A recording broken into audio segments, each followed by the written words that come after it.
Just check the mic. Everyone hear me out the back okay? Yep, awesome. Look, hello everyone. For those who don't know me, I imagine most of you do because that's why you're here. But for those that don't, look, my name's Zev. I usually start with a little bit of background just to let people know how and why I got into doing this sort of work and how we learned to be effective and start to use the experience and knowledge of many years doing this to help others. So back when I was a young fellow, we're going back nearly 30 years here to 18, 19 years old, I was involved in a lot of environmental activism, training myself to trees and bulldozers to protect both the environment and Indigenous sacred lands and Indigenous rights and human rights and the rights of the environment. Now, back then there wasn't many of us doing that sort of work. And for you guys who haven't trained yourself to trees and bulldozers, most people don't do that sort of thing. You get arrested a lot when you're doing that because you can't really run away. When that's happening, you find yourself in court a lot. And I knew even as a teenager that things weren't right. I always had questions that were never being answered. And so through all the environmental activism and working with a lot of the Indigenous mob from around the country and getting arrested lots and going to court, I started working out that this isn't right. Something doesn't add up here, and it just didn't seem right. So I started experimenting and starting to learn, doing a lot of research and reading, and then testing it out in court.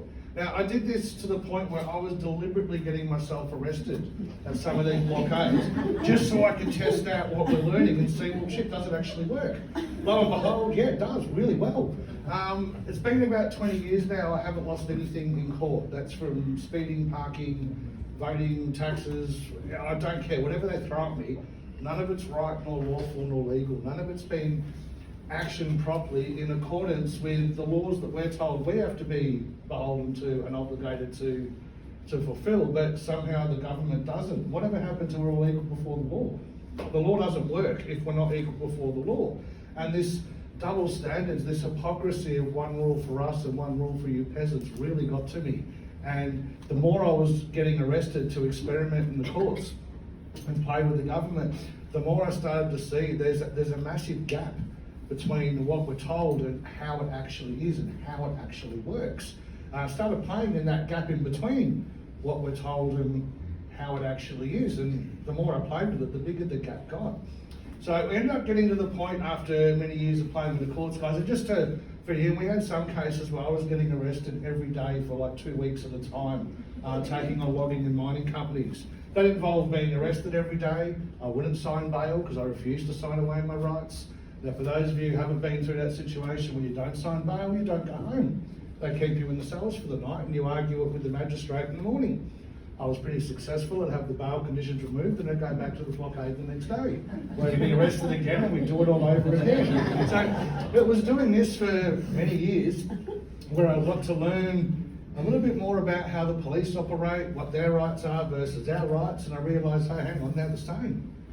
So I really started playing with this and messing with the courts. Again, guys, I don't advise deliberately getting yourself arrested to experiment with the courts, but each their own. I'm not here to judge.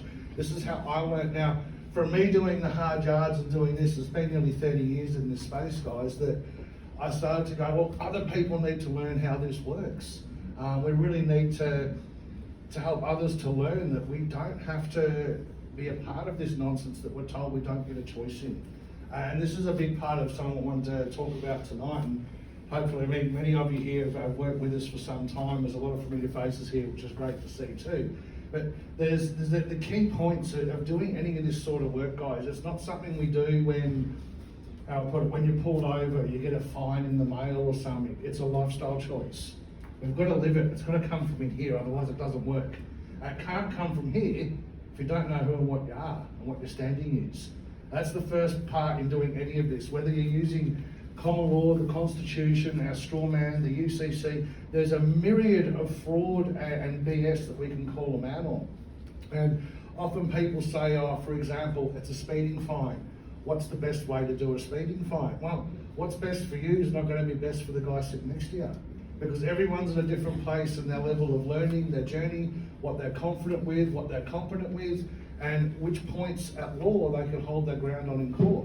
So it's going to vary for every individual how and why we do this. And yeah, we do have some templates we use for some of the minor stuff, but quite often I tailor them for the individual so it works with where you're at with your level of learning and knowledge, because the paperwork's not going to get you anywhere if you ain't got the knowledge to back that up. So this is something I say to a lot of people, guys, we need the knowledge to back up the paperwork, we need the paperwork to back up the knowledge. One or the other's not going to help you. I can write some amazing documents and legal things for people, but this misguided thing that we're just going to wave it at the police and they're going to turn to fairy dust and vanish. It's not how it works, yeah? Especially if you get an arrogant dickhead copper who just does not care. It doesn't matter what you say or what's written in your documents, they're just going to go, mate, come with us. You've got to deal with it after the fact. So this is one of the key points, guys. Don't punch above your weight. If you're newer to this space, you're on your white belt. Don't enter a black belt tournament. I guarantee it won't end well. My first few years of doing this did not go well for me. That's how I learned. I was getting bitch slapped by the courts and arrested and beaten up left, right and centre by the police. But for me, it didn't deter me. It just made me determined to come back stronger, learn more. And I did. Every time I'd come back stronger and wiser for it. And it wasn't fun. It wasn't school of hard knocks, quite literally. But nowadays, I'm able to help a lot of other people learn without going down that road, without deliberately getting yourself arrested, without getting beaten up by the police, without being dragged into court every day for 2 weeks at a time, you know, this sort of thing. So some easier ways of doing that, and this is why we did tonight on opting out. We can just pop over here. But we've got to learn how to do that. And everyone wants to get out of the system. It's great to do, but to some degree, we need the system for some things. It's not the system that's messed up. It's these mongrels at the top that have manipulated it for their own benefit and our detriment. It doesn't matter what system we use. I spent last year a lot of time overseas, travelling around Southeast Asia, largely in communist and socialist countries, and it was quite amazing to see the stark difference of how things work there versus here. I'm not saying I'm for communism, I'm not really for any of it, communism or democracy. I think they both need some overhauling. But the people in these communist nations have a very small percentage of the legislation, rules and regulations that we have. We have in this country between 5 and 7 million pieces of legislation, making us one of the most overly legislated, regulated countries anywhere in the world. And then I go places like Vietnam, communism and socialism, the people there are a lot happier and more free than we are.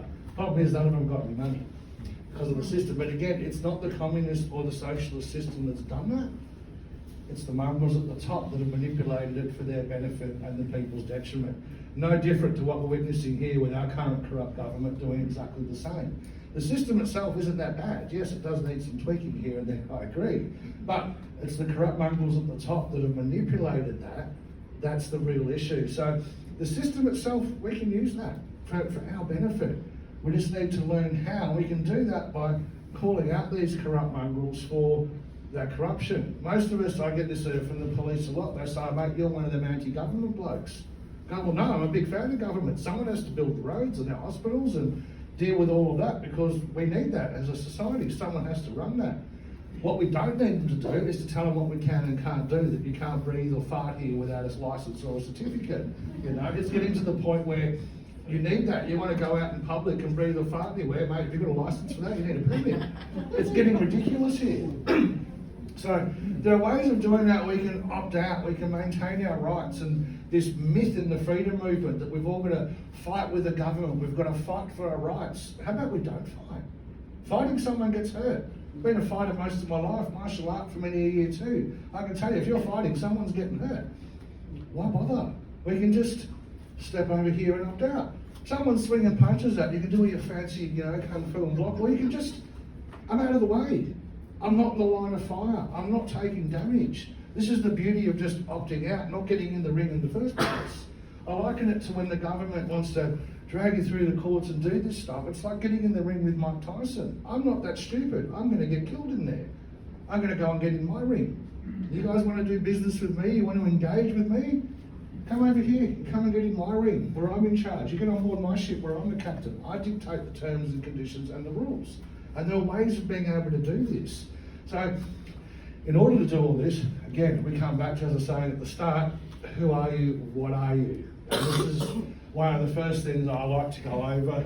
We've got a pen for the... You do, just behind the water. Awesome. So one of the key things to remember here, guys, is, look, 99.9% of anything we've been told by the establishment is complete horseshit. I think most of you here have already cottoned on to that fact, yeah? But we're going to break it down and explain why and how. So, one of the fundamental problems we have is that the government is tricked and deceived people into thinking they have some form of power or authority over us in the absence of agreement, consent or contracts or any forewarning of that. And it goes against our base model of our hierarchy of law. So I'll put that up on the board here just so I can explain this a bit better for everyone.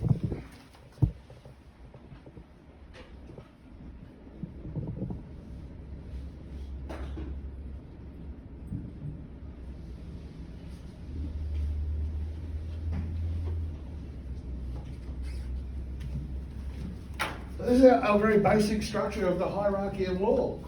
God or nature, depending on your religious or spiritual beliefs. I'll go with God just so I don't have to repeat it all the time, guys, but you get where I'm going.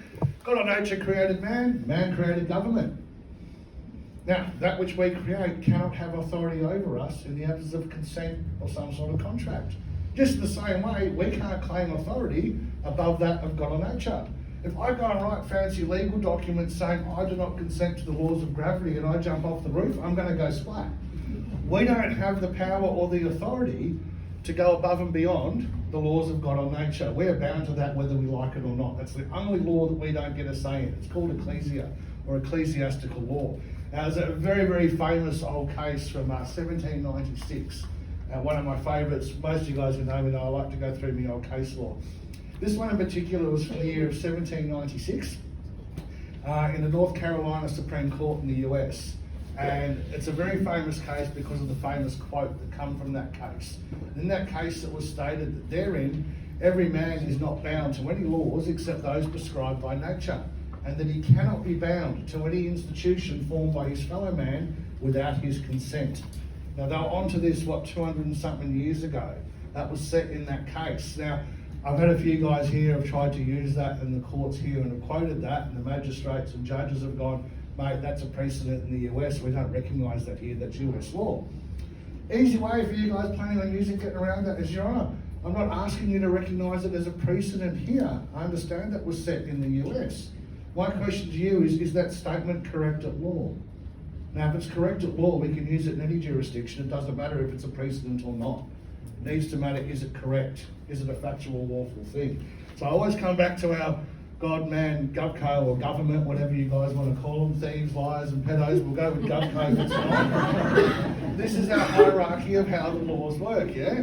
God, nature created man, man created government, yeah? We created that. For those of us who have got kids, your kids don't get a say until they're 18. Why is that? Because you created them. They're your property, your cargo, until they turn 18. They don't get to tell us what to do. For those of you who've got teenagers, we know that changes slightly in those years. But legally speaking, they don't get to tell us how it works until they're 18 and they get that say. They can legally contract at that age. So this is always our base model we come back to. Where do they get that authority from? And this brings us to some of the trickery and deception, largely of a lot of the language used by government lawyers in the courts. And most of you are aware of this tricky, deceitful language they call legalese. Sounds exactly the same as English, but it has a completely different meaning. Now, understand is one of the best ones, and most of you, I imagine, are familiar with that. When you get asked, do you understand? You're agreeing to stand under their authority. You're agreeing to their contractual offers. You've said, I will stand under what it is that you're offering. You've done yourself a massive disservice as soon as we enter into that. I always tell them I overstand, or that I don't understand, or I get what you're saying, I comprehend, but I don't agree with it. So we don't want to get tricked. These are little simple things we've got to train ourselves with, that use of language. And when we change the way we think about it, we change the way we speak. And then that changes a lot. Our words are, spelling. It's a spell. Be careful what you cast. And the police and the government establishments, these guys have become very, very good over a number of years at deceiving us with all manner of trickery and deception, where we don't realise there's other options out there. There's always more options than what is being offered. And this is something that they don't go over. I like to go over this with the options being offered to explain that as how this works, guys. Look, if any of you come to visit me at my house in freezing cold Melbourne, I'm going to be a nice host and I'm going to offer you a tea or coffee when you get there. You now have the illusion of free choice. You can choose between tea or coffee. We humans, we like being able to choose and have that choice, knowing that our decisions determine the outcome of the situation. Now, what if you wanted a nice whiskey or a glass of cold water? Where's your free choice then? Now guys, I guarantee you I'm a big whiskey fan. If you're in my house, there is always whiskey. Just because I didn't offer you one doesn't mean the option's not available. So we've got one of those, Kangen alkalizing water filters. If you wanted a glass of cold water, could have done that too. But just because I didn't offer you one doesn't mean the option's not there. And this is a really big key of where the government and government so-called agencies trick and deceive us all into all sort of manner of deception and trickery by saying you've got two options, pick A or B. Well, hang on, mate, I want to discuss options C through Z. Okay, we weren't offering them, but they're a valid option. They are there.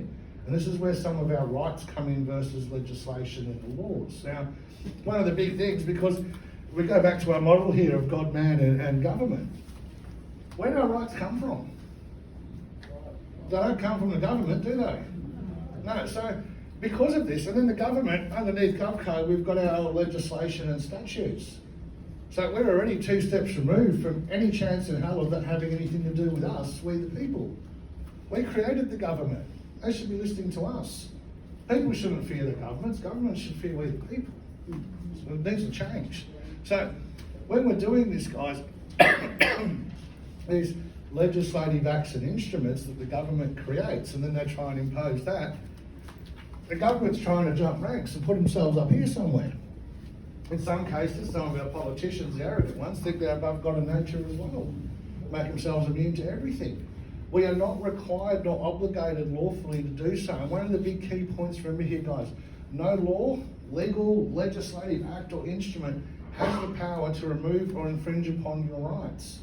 They are inalienable rights you have from the moment you take your first breath, and they are not granted to us by the government. I get a lot of people when I'm doing these talks saying, no, we get our rights from the Constitution. Bullshit. When you guys were born, the Constitution didn't come up to you and say, g'day mate, I'm the Constitution, here's your rights. That's not how it works, is it? Now, quick one on our Constitution, for those of you who like playing with that, look, great document, very handy for getting the government mobs to back off. But it's got nothing to do with us. We the people created that to protect ourselves from the government. We the people actually stand above the Constitution and our government sits beneath it. That's what it was designed for. It's a protective mechanism. Even back in 1901 when we had federation, this was all put in play. The people back then knew that, hang on, this isn't looking good for us. We need something to protect us from these greedy, corrupt mongrels. Not much has changed since then, except now we've got 5 to 7 million pieces of legislation. So the legislation can't be applied to us unless we agree, unless we consent or we get tricked into that. And the myth in the freedom movement that all agreements are contracts is not the case. All contracts are agreements, but all agreements are contracts. So we need to be very, very careful with that line there. Yeah, driver's license is a great example, guys. For those of you who are a bit older, you'll remember back in the day when you got your license, you had to sign the actual license at the registry, and then they'd laminate it, whatever, and then you're right to go and do whatever. Nowadays, we haven't done that in years, have we? What are you signing? You're signing some digital pad with no ink, and then they fraudulently, counterfeitly copy and paste a copy of that signature onto the license for you. And the police will go, mate, you signed the license, you've got a contractual agreement. Like, hell, I never signed that. I signed some digital thing at the registry, and then they counterfeited and copied and pasted on the license. It's a copy of, it's not my signature. You're not getting contracted and joined with me that easily for doing that. And these are some of the little tricks of the trade that we can look at and go, well, hang on, yeah, that looks like my signature. It's a photo or a copy of, but it's not actually my signature. You didn't put it there. Yeah? These are some of the little tricks to bear in mind of how we get deceived into all of these things and how we're told that these legislative nonsense applies to us. You know, especially look at the nonsense we had through COVID, guys, and all the BS that was pushed on the people. I imagine most of you guys here will push back at that, like many of us did, and refused to comply with most of it because it was just nonsense. And what about our rights? That's what everyone was up in arms over. You can't pass these bullshit laws and remove our rights with this legislation and tell us that we have to be compliant to that. Well, none of the politicians or the judiciary were compliant with the same. Again, we always come back to, guys, we're all equal before the law, and no law has the power or the authority to infringe upon or remove any of your inalienable rights. They're literally your God-given or your natural-born rights, and that's the only way we're ever going to lose them is from that. So I've just got a few key things to... All right, so We're all probably well aware of some of the problems and the issues we have with our current corruption government, our new anti-hate laws, so to speak, that have been passed, where basically you now can't say anything that someone might be offended, and you can do jail time over it because some twat takes offence to a comment made online. For you guys who are a bit older again, whatever happened to sticks and stones will break your bones and angels never hurt us? Did we not all teach that to our kids? And now we've got laws that are completely undoing that. You know, it's becoming quite a joke here. So, there's many ways of going about doing this, guys. But again, we come back to who are you? Now, all of our legislative acts and instruments refer to this person. I don't refer to a man or a woman or anything that's alive and well, that has a mind or consciousness or a pulse or a heartbeat. It's a person. Anyone are familiar with the definitions of a person, what that actually is? Yeah? It's what's known in the legal terms as an ens legis creature, creature of statute. We're not creatures of statute, we're creatures of God or nature. Creature of statute, or an ens legis creature, is something that derives its existence entirely from the law, legal fiction, or the statutes. Show of hands of anyone who believes that's where our existence is derived from? No, I didn't think so. So, how does that apply to us? Doesn't. Can't. Doesn't make any sense, does it, when we break it down and we explain the legalese, definitions and terms of. For you guys wanting to learn a bit more of that, Black's Law Dictionary, the Bouvier, the Butterworth, the LexisNexis, these are all legalese dictionaries. And they interpret and explain legalese to English so we can see what's actually being said. A lot of the guys I know when they're in court actually ask the magistrate, if I'm confused with the language used here today, Your Honour, which dictionary do I refer to for meanings? Do I look at the Black's Law or the Macquarie? Ask them straight out, what language is being used here today so that I can comprehend what's being said. And that's one of the key points, is that it's this different language that's used. I'll get on stars manuals and stuff another time for all this, guys, but the person and the man and the living and the dead, these are some really key points here, yeah? Can the dead drive a car? So how's a person drive a car? They can't, can they? It's the person who is charged, it's the person who commits an offence. When we look at the legislation, it says a person commits an offence if, right? And I find it very entertaining that these dead non-living entities created by the statutes and legal fiction can somehow drive cars and commit offences and get in trouble with the law when they only exist on paper. They have no arms, feet or legs, they have no mind or consciousness. It's pretty hard for some sort of an inanimate object to go around committing offences. But then that inanimate object, this person, oh, what a coincidence, it has the same name that you do. Oh, it must be me, it says the letter's for John Smith. Well, it's for me, it's not. It's for this person thing over here somewhere. It's got nothing to do with us. Once we get to learn how to explain, articulate this really properly, and look, I've had a lot of fun, as some of you guys are probably aware, watched some of the videos we've done online and other things with mucking around with the police and the courts. I just don't care anymore, guys. For me, it's just shits and giggles, and I'm just experimenting and playing with it. Because what they say and do has no bearing or relevance on my life as a living man. There's anything they're doing is this person, birth certificate, straw man, the name, whatever you want to call it, it's over here. It's not me, it doesn't matter. Couldn't care less. People go, oh, but you didn't win that one in court. No, I won, I learned. So winning or losing, guys, doesn't matter. There's no losing when you go to court if you're learning. That's how I got to do what I do nowadays. As I said, when I started doing this, I was not successful, not by a long shot, yeah? It just didn't deter me. And that's how I learned to do this. So when we come back to our dead living, the man, the woman and the person, we've got to be able to differentiate ourselves from that. Now, it's one thing to be able to say, and you see a lot of the idiots online, the police pull them over, I'm a living man, you've got no authority over me, that's it, the windows smashed, they're reefed out of the car and they're under arrest. There are far better ways of doing that. One of the keys for that is to stop making claims. We've got to learn to ask better questions, guys. When we ask better questions, we get better answers. So if you're not getting the right answer, it's probably because you didn't ask the right question. When you go making claims and statements to the police, I'm a living man, you've got no authority, you've just made a claim. Now the onus or burden of proof is on you.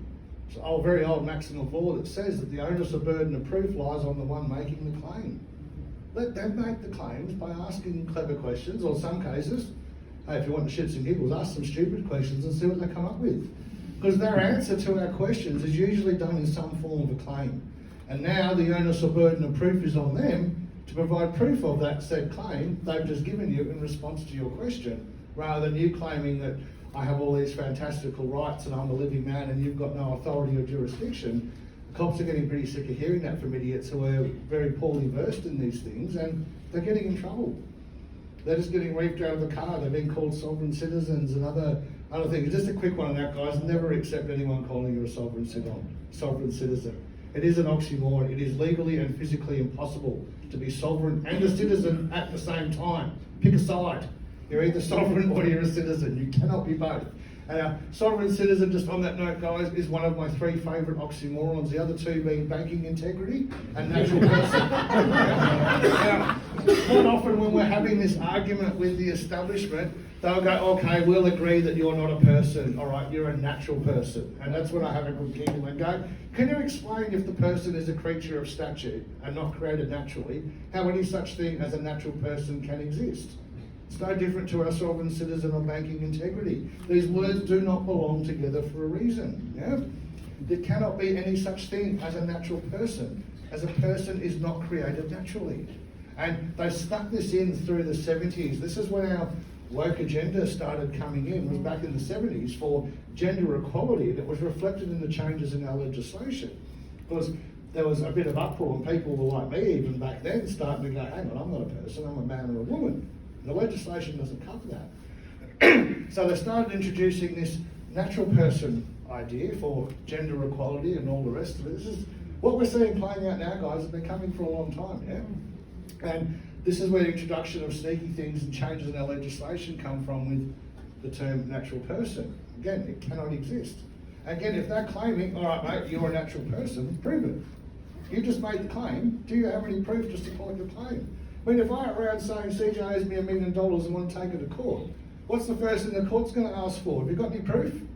I go, well, no, but just I reckon she owes me $1 million because I said so, but I've got no evidence or way of proving it. How's my case going to go? Not very well, yeah? So if you're dealing with these guys, any claim made, we ask for the proof. We ask for the facts. We ask for the evidence. And one of the other good tricky ones that you'll often hear, especially from the police, is, mate, we've got reasonable grounds of belief that, you know, whatever. So really, got High Court case law. I'll put this one on the board, guys. Great case to have a read on. I'll put it right up on the board in a sec. It's called George versus Rocket, done in 1990 in the High Court here in Australia. Now, one of the things, the rippers that come from that case, by the way, guys, involved the police who cocked up right royally every step of the way in that one. So it's a great case to have a read on. Now, in that case, the judge of the High Court determined you cannot have reasonable grounds of belief without first the facts and evidence being presented to base those reasonable grounds of belief on. So again, where are your facts and evidence? Now, the establishment's got a very annoying and deceptive habit of putting the cart before the horse. Or we've got reason to believe, so we're just going to do it anyway. But it's not until you stop and you question them and you hold them to account and you ask for the facts, the evidence, the proof and claim, that they stop and they go, yeah, we actually don't have any of that, mate. Well, then what are you doing? They're speechless. They do not know what to do when you call them out on the very basic elements of fraud that we've all been subject to for most of our lives. Again, most of what we've been told or taught through school, government, media, well, most of us don't trust the media, especially nowadays, but anything we've been seen and told has been to lead us down the wrong path. And we need to get back on the right path and start to learn how to do this properly. How do we not engage with these things? Now, we can do a bit of both. It's a case of I'm going to wear this hat today and I'm going to jump over here and wear this hat the next day. So if you want to do, a lot of people asking about living in the private, fantastic. Unless you're Bill Gates, it's not really possible. You need your own land, your own roads, your own transport, your own fuel, your own energy, your own medical services, your own police or security, your own fireys, your own education, your own currency, your own transport. How many of us have the resources to pull that off? Again, if you're not Bill Gates, it's pretty tricky to be able to do, yeah? So we've got to be able to play both sides, and we can't do both at the same time for the same matter.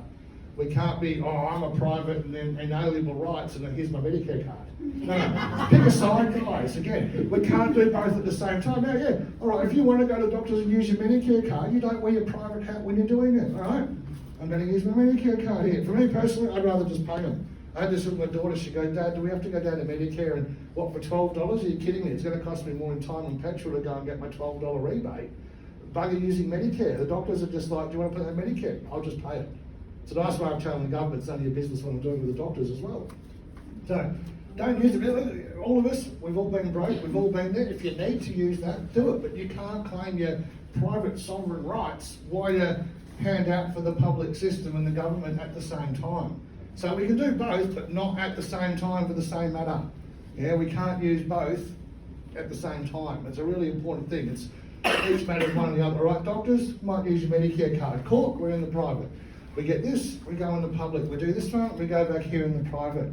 Now, this is where our inalienable rights play a big part here, guys, because it's not a right unless we get a choice in how and why and when we exercise those rights. I'll get onto this shortly with our PMAs and some of the other structures and how we can opt out and operate more privately without, living 100% in the private without billions of resources. It's just a matter of not being in the line of fire. Now, in order to do so, we're going to do the same thing that the government has done to us for generations. We're going to create like a facsimile or a copy of the bullshit that we're told, and we're going to do it better, where it actually benefits we the people and our community, rather than for our detriment.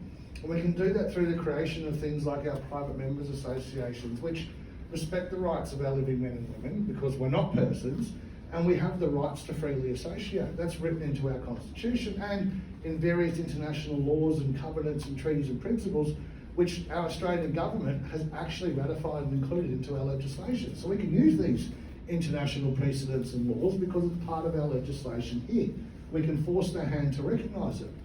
Now, one of those rights is our rights to freely associate. That's a biggie. Now, for all of you guys here, you're all members. Now, I'm going to use CJ as an example here because, well, it's CJ and I can. So I might decide CJ's a bit of a bitch, I don't want to associate with her anymore, and I might revoke her membership from our PMA. That is my right to choose how and when I exercise those rights to freely associate. Fortunately, that's not the case, so I'm quite happy having CJ on board. But this is my point, guys. It's your choice as to when and how you exercise those rights. They're not a right unless we get a choice. And the government's very good at removing those choices. Again, the illusion of free choice we spoke of earlier. The government will give you two crappy options, A and B. So pick one. You've got free choice. They don't. This is where we've got to create our own options. If those options aren't being provided by those making the offer, we're going to create the options ourselves. It's exactly what the government did to deceive we the people. They didn't have the authority and the powers through legislative acts and instruments to do a lot of what they're doing to us nowadays. So they just created out of thin air. We're just going to make a new law. It's going to make a new legislation. So why don't we do that for ourselves? We can, it's just a matter of learning how. So this brings us to some of our ways of opting out. Now, there's a few different ways. There's a lot of mobs out there offering all sorts of different crazy antics and methods for doing this sort of thing, guys. And the first thing, like regardless of whose methods or mentoring you're with or following, guys, ask them, are you doing this yourself? Are you living it? Are you walking your talk? Are you practicing what you're preaching yourself? Now, for me, guys, I'm walking proof. Anything that I talk about and explain with anyone, I've guinea pigged it on me first. I know I've been in the courts for the last 20 years consistently. If something does go pear-shaped, I'm going to hold my own in court better than most people. I know that's why I guinea pig it on me first to test it and see, well, let's see if that works. Now, over the years, some of it's worked really well. Some of it's gone spectacularly pear-shaped for me, and I can let people know, don't do that. I've tried that, does not work. The stuff that does work though, because the government's always changing, because more and more, like 30 years ago I started doing this, there wasn't many of us doing it. The court was a lot easier and a lot more fun. Through COVID, everyone started learning about this and our rights and common law and the Constitution, and now the courts are just being slammed with idiots who are very poorly versed in how to do this, and they've adapted countermeasures. The police are watching videos of pullovers with guys with private plates and stuff that myself and one of our guests up the back's done as well. They're using these videos as training videos to train the police on how to deal with people like me when they get pulled over. And what do? We put these videos online and go, guys, check this out, and the police go, yeah, thanks, that's now a training video for us. So as we're learning and adapting, so are they. It's been a constant game of cat and mouse over the last 25, 30 years with the establishment. Every time we find a chink in the armour or a hole in the damn wall, they plug it. All right, we might get half a dozen of us or however many of us will slip through those cracks, and then the government goes, hey, hang on, there's a hole, there's people come, we're not having that. They plug it. Change the rules, they move the goalposts. And we're not told. I've had this, I've really easy win in court, I've gone back a month or two later, want to do the same thing. What do you mean change the laws? We're not told. And who's going to keep tabs on the government legislation and what's going on in Parliament? It's boring as batshit. It's like watching paint dry. We don't know until it's a problem. So we're trying to avoid having the problem in the first place. And again, we can just get out of the line of fire. Yeah. If the government's swinging at you, you don't want to be fighting with them. What's wrong with just going like this and getting out of the way? We just step off out of the way. It's over now. It's got nothing to do with me anymore. We're not engaging with it. No. Several ways of helping to do this one, guys. It's all very nice to know who and what you are, and yes, we're a living man or woman, and we do have these inalienable rights. Absolutely. How do we prove that? And how do we get this crooked and corrupt, rotten establishment full of lies and thieves and pedos to agree or acknowledge what it is that we're doing? How do we force the hand? Don't we do the same thing that they do? Because again, we're all equal before the law. It means we can do it too. When's the last time any of you remember seeing a politician or a high-ranking member of the judiciary get charged with any of the crimes that they've committed against we the people? I don't recall ever seeing a politician be dragged through the courts for their crimes. Why not? Might have something to do with these little private boys clubs, or little boys clubs as I call them, that we're all members of. We've got our World Economic Forum, the World Health Organisation, Freemasons, Fabian Society. The list goes on and on. You guys are all probably familiar with some of these. A lot of them we don't know about too. They're the dangerous ones. The ones that we know the names for, they're not the problem. The ones we don't know about that are the issue, yeah? So, what happens when these politicians and judiciary members all become members of these little boys clubs? They all get all these amazing benefits and privileges. And we're not invited, are we? We're not invited to be part of these little boys clubs. We don't get those benefits and privileges. I was like, oh, hang on, why don't we just create our own little boys club and not invite them? Create our own, isn't that what they do to us? So again, if we're all equal before the law, why aren't we doing it too? It's that simple, guys, but it's got to be done properly. And sadly, there's a lot of charlatans and con men in this industry selling and promoting some very, very bad and poor processes around this sort of work and giving some very, very bad advice, which is getting a lot of people in trouble. A lot of the guys that have come to us have been led down the garden path, so to speak, with other mobs doing similar, and it has gone spectacularly pear-shaped. And then they come to us and go, can you guys help? I think we're in trouble. And some of it's, I can't fix, it's too far gone. Some of it we can help with, some of it we can't. Depends on what they've done and how bad what they've done is. And this is also a large problem again of where you get your info from. Who's doing your mentoring? Ask them, are you doing this yourself? There are a number of us that have been doing this for many, many years around the country. I rattled off a short little list for anyone who's taking names and notes here. People like myself, Tom Barnett, Darren Dixon, the two Desies from the Anti-Corruption Academy, Dick Yardley, Stephen Limbry Law Solutions, people like Jackie Dundee. We have a lot of people here who are brilliant at the legal stuff and the law stuff. We're all friends, we've all been doing this for years, we all know each other, and we all support each other because we know that what these guys are all doing is working. There are a number of really good people out there, a number of absolutely shit people and con men out there too. So just be really careful where you're getting your info on around any of this stuff here, guys. And the big question is, are you walking your talk? Are you doing this yourself? Have you tested this on you? Are you using these processes yourself, and have you done so successfully? In our case, yes. This is, again, guys, it's a lifestyle choice. Doing this nearly 30 years. I cannot see or undo it or do it any other way nowadays. Once you see the fraud and the corruption, you can't unsee it.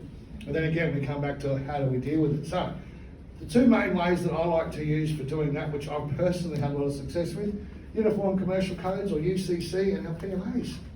Now, our PMAs are our little boys club. Let's say that we're not inviting these corrupt mongrels too that are ruining the planet and doing all the other nonsense. You know the guys I'm talking about, the ones who fly around in their private jets telling us that we can't drive to the shops because it's bad for the environment. And these are the same ones why we've now got paper straws in plastic. You know?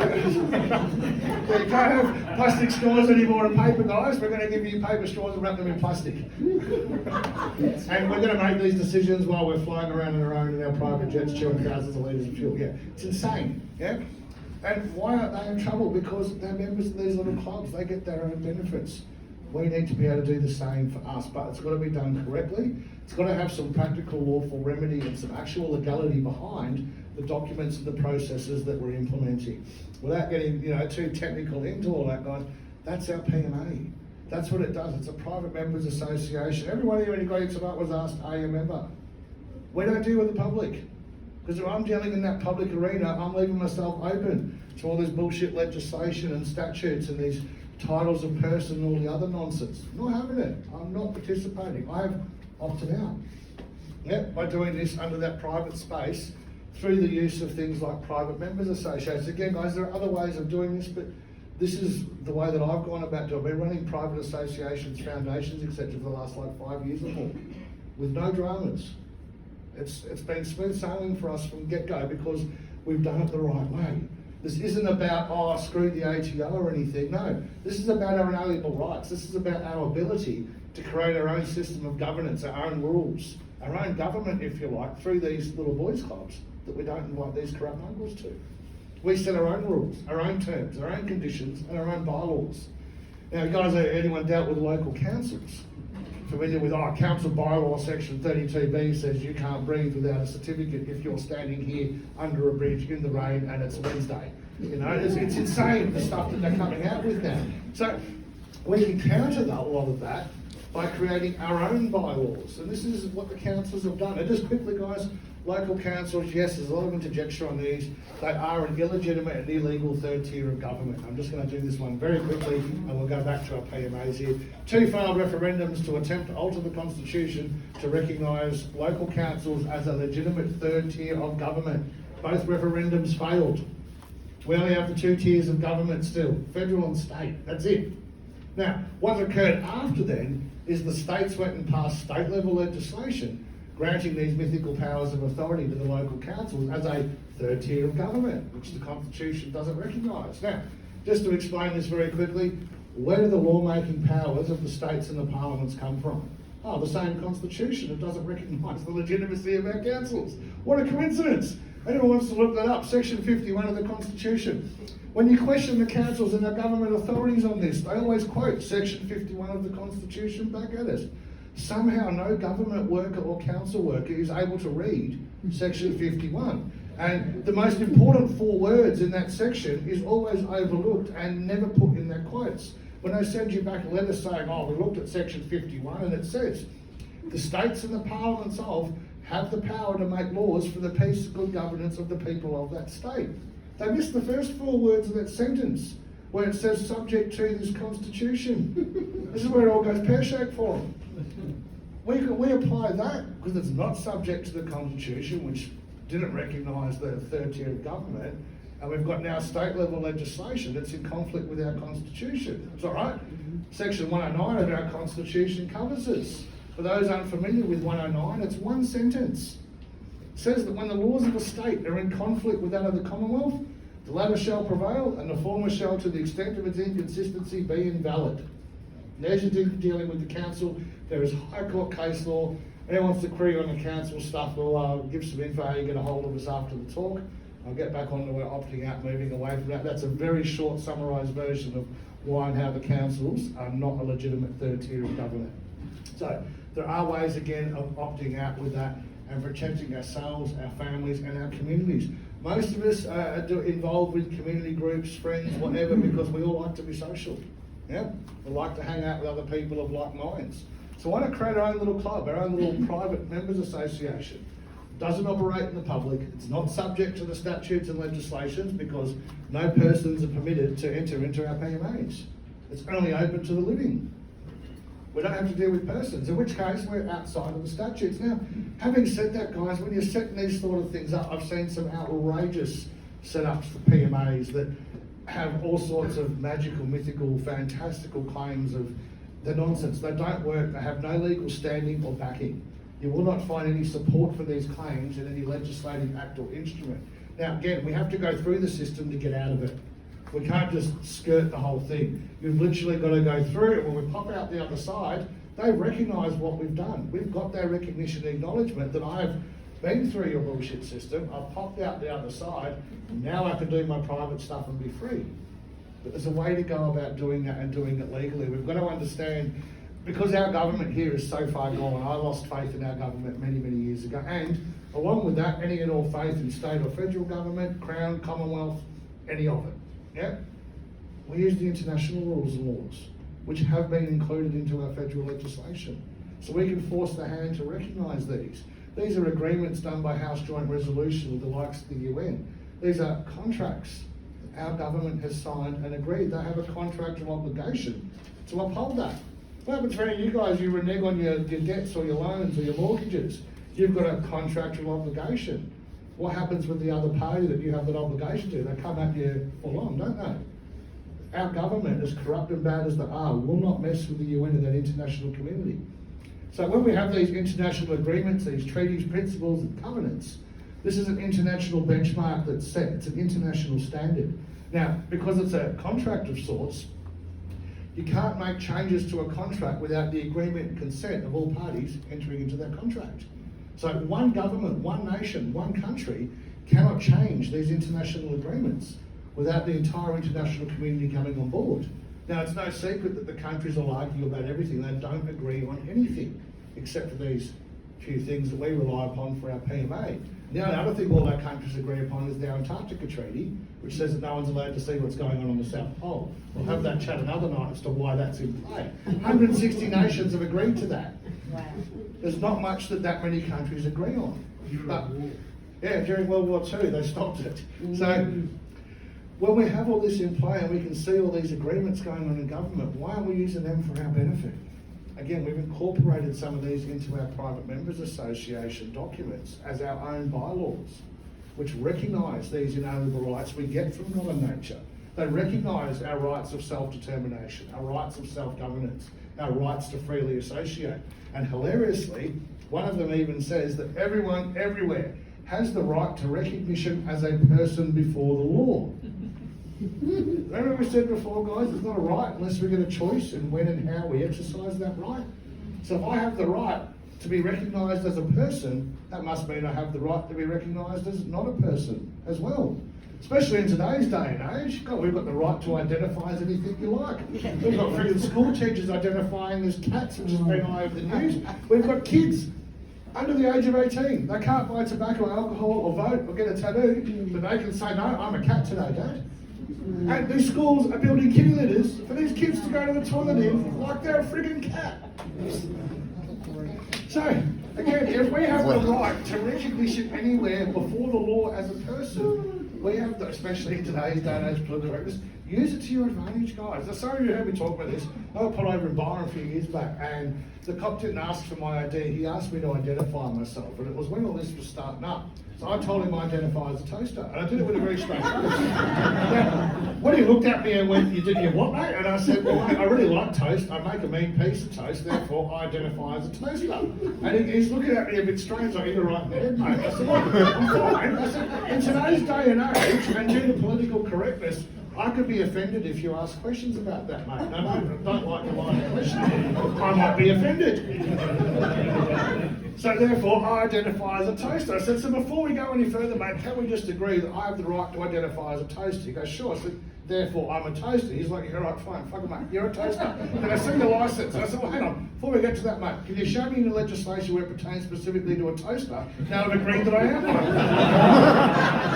Now, the reason I tell people about doing this, and yes, it's a very cheeky way to tell them I do not care anymore. I gave up caring a long time ago. But the reason I do this sort of stuff, it's no different to being a man or a woman, or a living sentient being. Show me in the legislation where it pertains to a man or a woman, or a living sentient being. It doesn't. It says person. It doesn't say living sentient being, man, woman, toaster. I've got a mate in Victoria when he gets asked this question. He tells me he identifies as an Apache attack helicopter. And when I look at him strange and go, you what? He goes, have you ever seen an Apache attack helicopter? Do you have any idea how ridiculously cool those things are? I want to be one of them. We can identify as anything we want nowadays. I'm going Apache attack helicopter. So have some fun with this woke agenda, guys. They're trying to use it against us. But again, for all equal before the law, we can play it to our own advantage, yeah? We can use that for our benefit to create some more entitlements legally, lawfully, and with our inalienable rights that come from God and nature, to just opt out of the BS that's being offered. And again, coming back to our international contracts, yeah? Quick one on contracts. I'm just going to clean this off so that we can put a bit more on here. Yeah, with George Rocket writing on. Yep, hang on, so.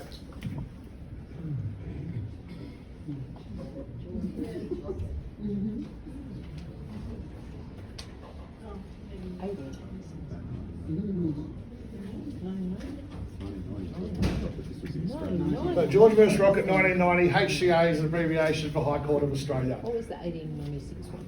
1890, hang on, it's 1796. 1796.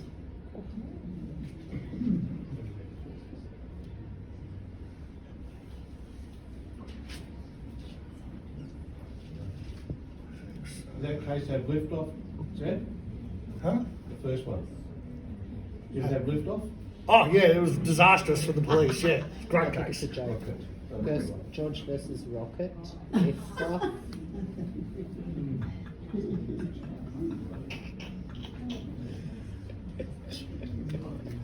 So, just a very, very quick overbrief, a quick view here on contracts, how and why they work and why our government can't make changes to these international agreements which recognise and enshrine our rights. So, there are 5 legally binding elements to a contract.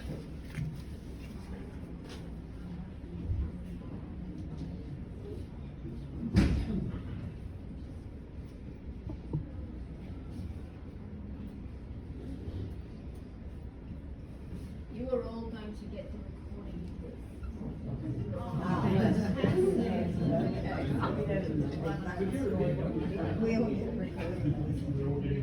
and I can see what he's writing.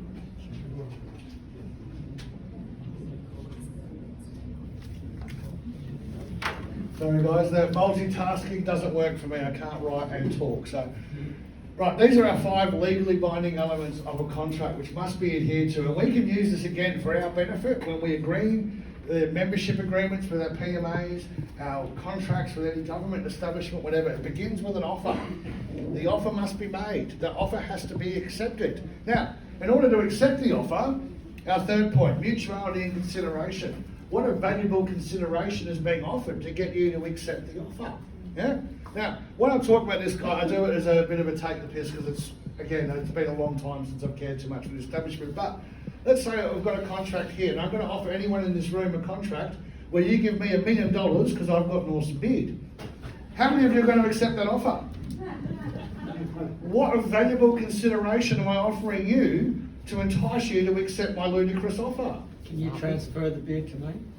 For $1 million? For $1 million? Yeah, well, we've got to have someone to pay us the $1 million first. Yeah? This is the problem. There is nothing of valuable consideration I'm able to offer to entice anyone to accept that outrageous offer. This is why I do outrageous offers to explain. Now, there's nothing of valuable consideration. There's not going to be any mutuality. Yeah, a meeting of the minds where our minds can meet and agree that, yeah, hey, that's actually a pretty sweet deal. I'm going to give him $1 million because he's got a nice bid. I mutually agree, our minds have met, we now have some sort of agreement that's been accepted, yeah? This is the doctrine of mutuality, what's called a meeting of the minds. Now, how can your mind for a valid contract meet with the mind of a non-living entity? How can we have that mutuality doctrine for a valid or legal contract in the absence of that mutuality aspect and the actual meeting of the minds? Your mind can't meet with the mind of something that does not have a mind. Can't be done. So a contract's going to stop there. Now, our last 2 points are also equally important, capacity and legality. Now, the capacity is an important one. That's to ensure that people aren't doing dodgy contracts and taking advantage of, say, the mentally impaired, elderly or juniors or juveniles, minors, who lack the legal capacity because they're under the age of 18 to enter into contract. So we must ensure that capacity is there. Now, part of our capacity and mutuality and consideration is whoever's making the offer must provide what's called full discovery and disclosure of the details of the offer.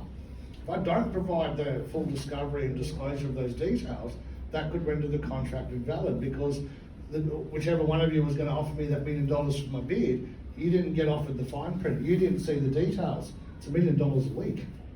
Yeah? Now, I didn't disclose that. You're going to render that contract invalid because, hang on, mate, you didn't tell me it was per week. Well, it was a one-off thing. You didn't read the fine print. You didn't read the contract. So this is the very serious point too of read the fine print, guys. Before you sign or agree to anything, read it in fine detail. There's often fine print there that we overlook. The banks are great for it. Mate, just sign here, here, and here, and the house is yours. They're like they're your best mate. They're stitching you up. Take the contract with you and tell them, look, thank you, mate. I'm going to go and get some legal advice on that. You watch the bank manager shit himself when you tell him you're going to take that contract out of the bank. What's in it that I don't want someone else to look at, yeah? Yeah, mate, I'm not going to be pushing or coerced. Again, any contract signed under coercion or duress is rendered invalid. This is why the Magna Carta doesn't work here. We'll do that one another night. So, legality. Is the contract legal? Now, I joke about this being in Victoria, but offering contracts putting out a hit in Dan Andrews. Now, if I've done that with one of my friends and I'm like, look, Dictator Dan's still alive and kicking, I'm taking it to court. I want my $1 million back for the hit that I placed on Dan Andrews. It's not legal. Sadly, even in his case, we can't go putting hits out. I can't enforce that contract because it's not legal. Yeah? I can't give CJ $10 million for my heroin shipment from Afghanistan and she doesn't deliver and I go, I'm taking it to court, I want my money back. It's not legal. I have no way of being able to enforce that. So we have to make sure that all these aspects of our contractual agreements are in play for it to be legally binding and lawfully enforceable. Now, for us, again, with our private agreements, we have some form of a contract there. We all sign and agree, we tick a box. We're giving our consent that we agree and we're obligated under our doctrine of mutuality to uphold those terms and conditions of that agreement or contract. Whether that be via private membership, volunteer agreement, whatever it is, we now have this mutual obligation. I agree to the terms of, say, CJ's PMA that I'm going to abide by those rules or those bylaws that we create, and in return for that obligation, CJ might be mutually obligated to provide some sort of services or goods that benefit people like me who have become a member. This is our contractual agreement, how that works. I really got to stress, not all agreements are contracts, but all contracts are agreements. That's a big trap a lot of people fall into. So that's how we get our agreements to make sure that they're actually lawfully binding. Now, when we're doing things like our private members association or our little boys club, we don't invite these corrupt globalists to. I refuse to call them elites because they're parasites, so I will not use that term. Yeah? So we're creating our own system here under this doctrine. We're creating our own rules. Every member is now mutually obligated to follow those bylaws that we've created for the PMA. Now when we do these too, guys, these are very much individualised and tailored for what every PMA needs.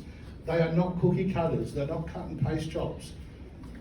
A good section of our PMA is the same for everyone, but there is several sections that we need to tailor to the individual needs. Let's say Clayton comes to me and says he wants to set up PMA for deer hunting. I can't sell him our surf school model and say, here you go, mate, we've got this great PMA, it worked really well for CJ with a surfing school. It's not going to work for deer hunting, is it? These need to be tailored and adopted to the individual needs of what each thing is, your community projects. And under these PMAs, we can run as many different projects as we like. Hell, I might run a deer hunting and a surf school under the same PMA. But they're going to have different ideals, and our mission, our legacy, our purpose, what is it all about is going to be varying for each of those projects that we run under the PMA, and they need to be tailored to suit the individual, one, community needs, and two, the end goal, the end game or the goals of what does that project or community thing want to actually do and achieve. What purpose are you serving for the community by doing this? Why would I want to be a member of CJ's PMA? What's the benefit for me? What do I get out of it? If there's no benefit, why would you join it? Again, we come back to here. CJ's made me an offer to join her PMA. For me to accept the offer, I want something of valuable consideration that we're going to mutually be agreed upon is a mutual benefit for us both before I agree to such terms. Now, let's flip this back to our government legislation and BS rules and statutes. What on earth of valuable consideration is being offered to any of us via the agreements that sit under this BS legislation? What benefit do any of us get for complying with that? So why would we agree? Why would we consent? We come back to our God-man government, yeah?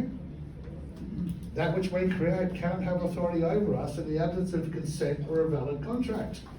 We need these doctrines for contractual law for it to be fitting. This is how it works. So when we're doing our PMA, guys, we have this private structure. It's not public. It's a non-profit, non-government organisation. Yeah? It's unincorporated, not incorporated. Very, very different. An incorporated institution is in the public. It's bound to all the legislative statutory guidelines.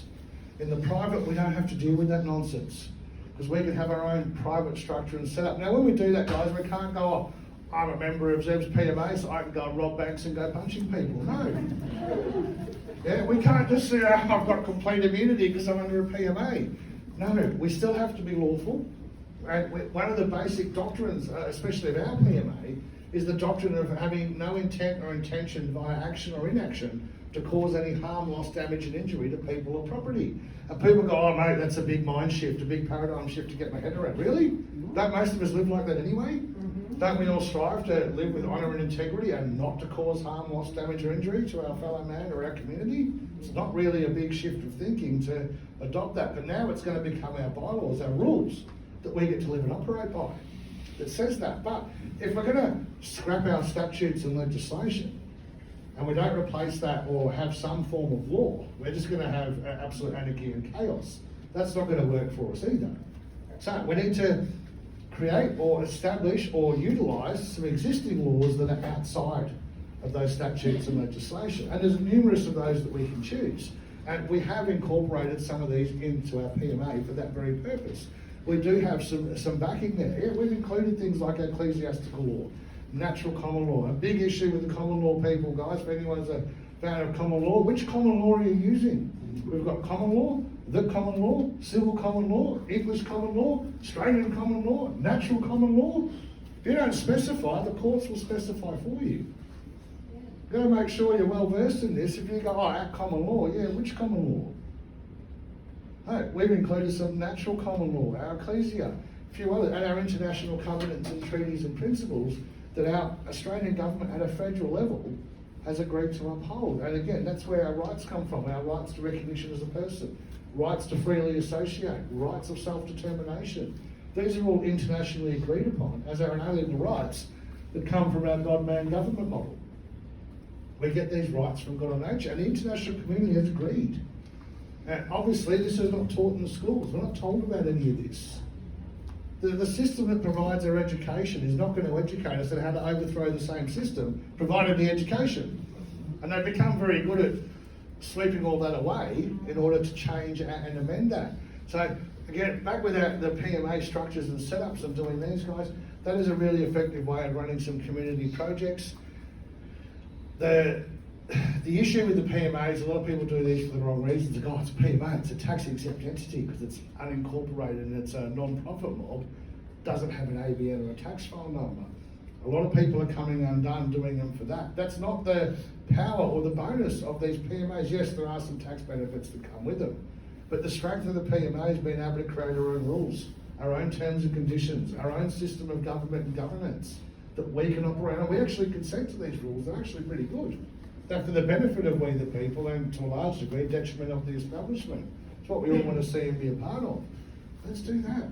Again, if we're all equal before the law, guys, why aren't we doing this sort of thing too? Yeah? Now, if someone wanted to have a look at some of our private structures, I've got some sneaky little application and joinder fees attached to these without giving away too many trade secrets.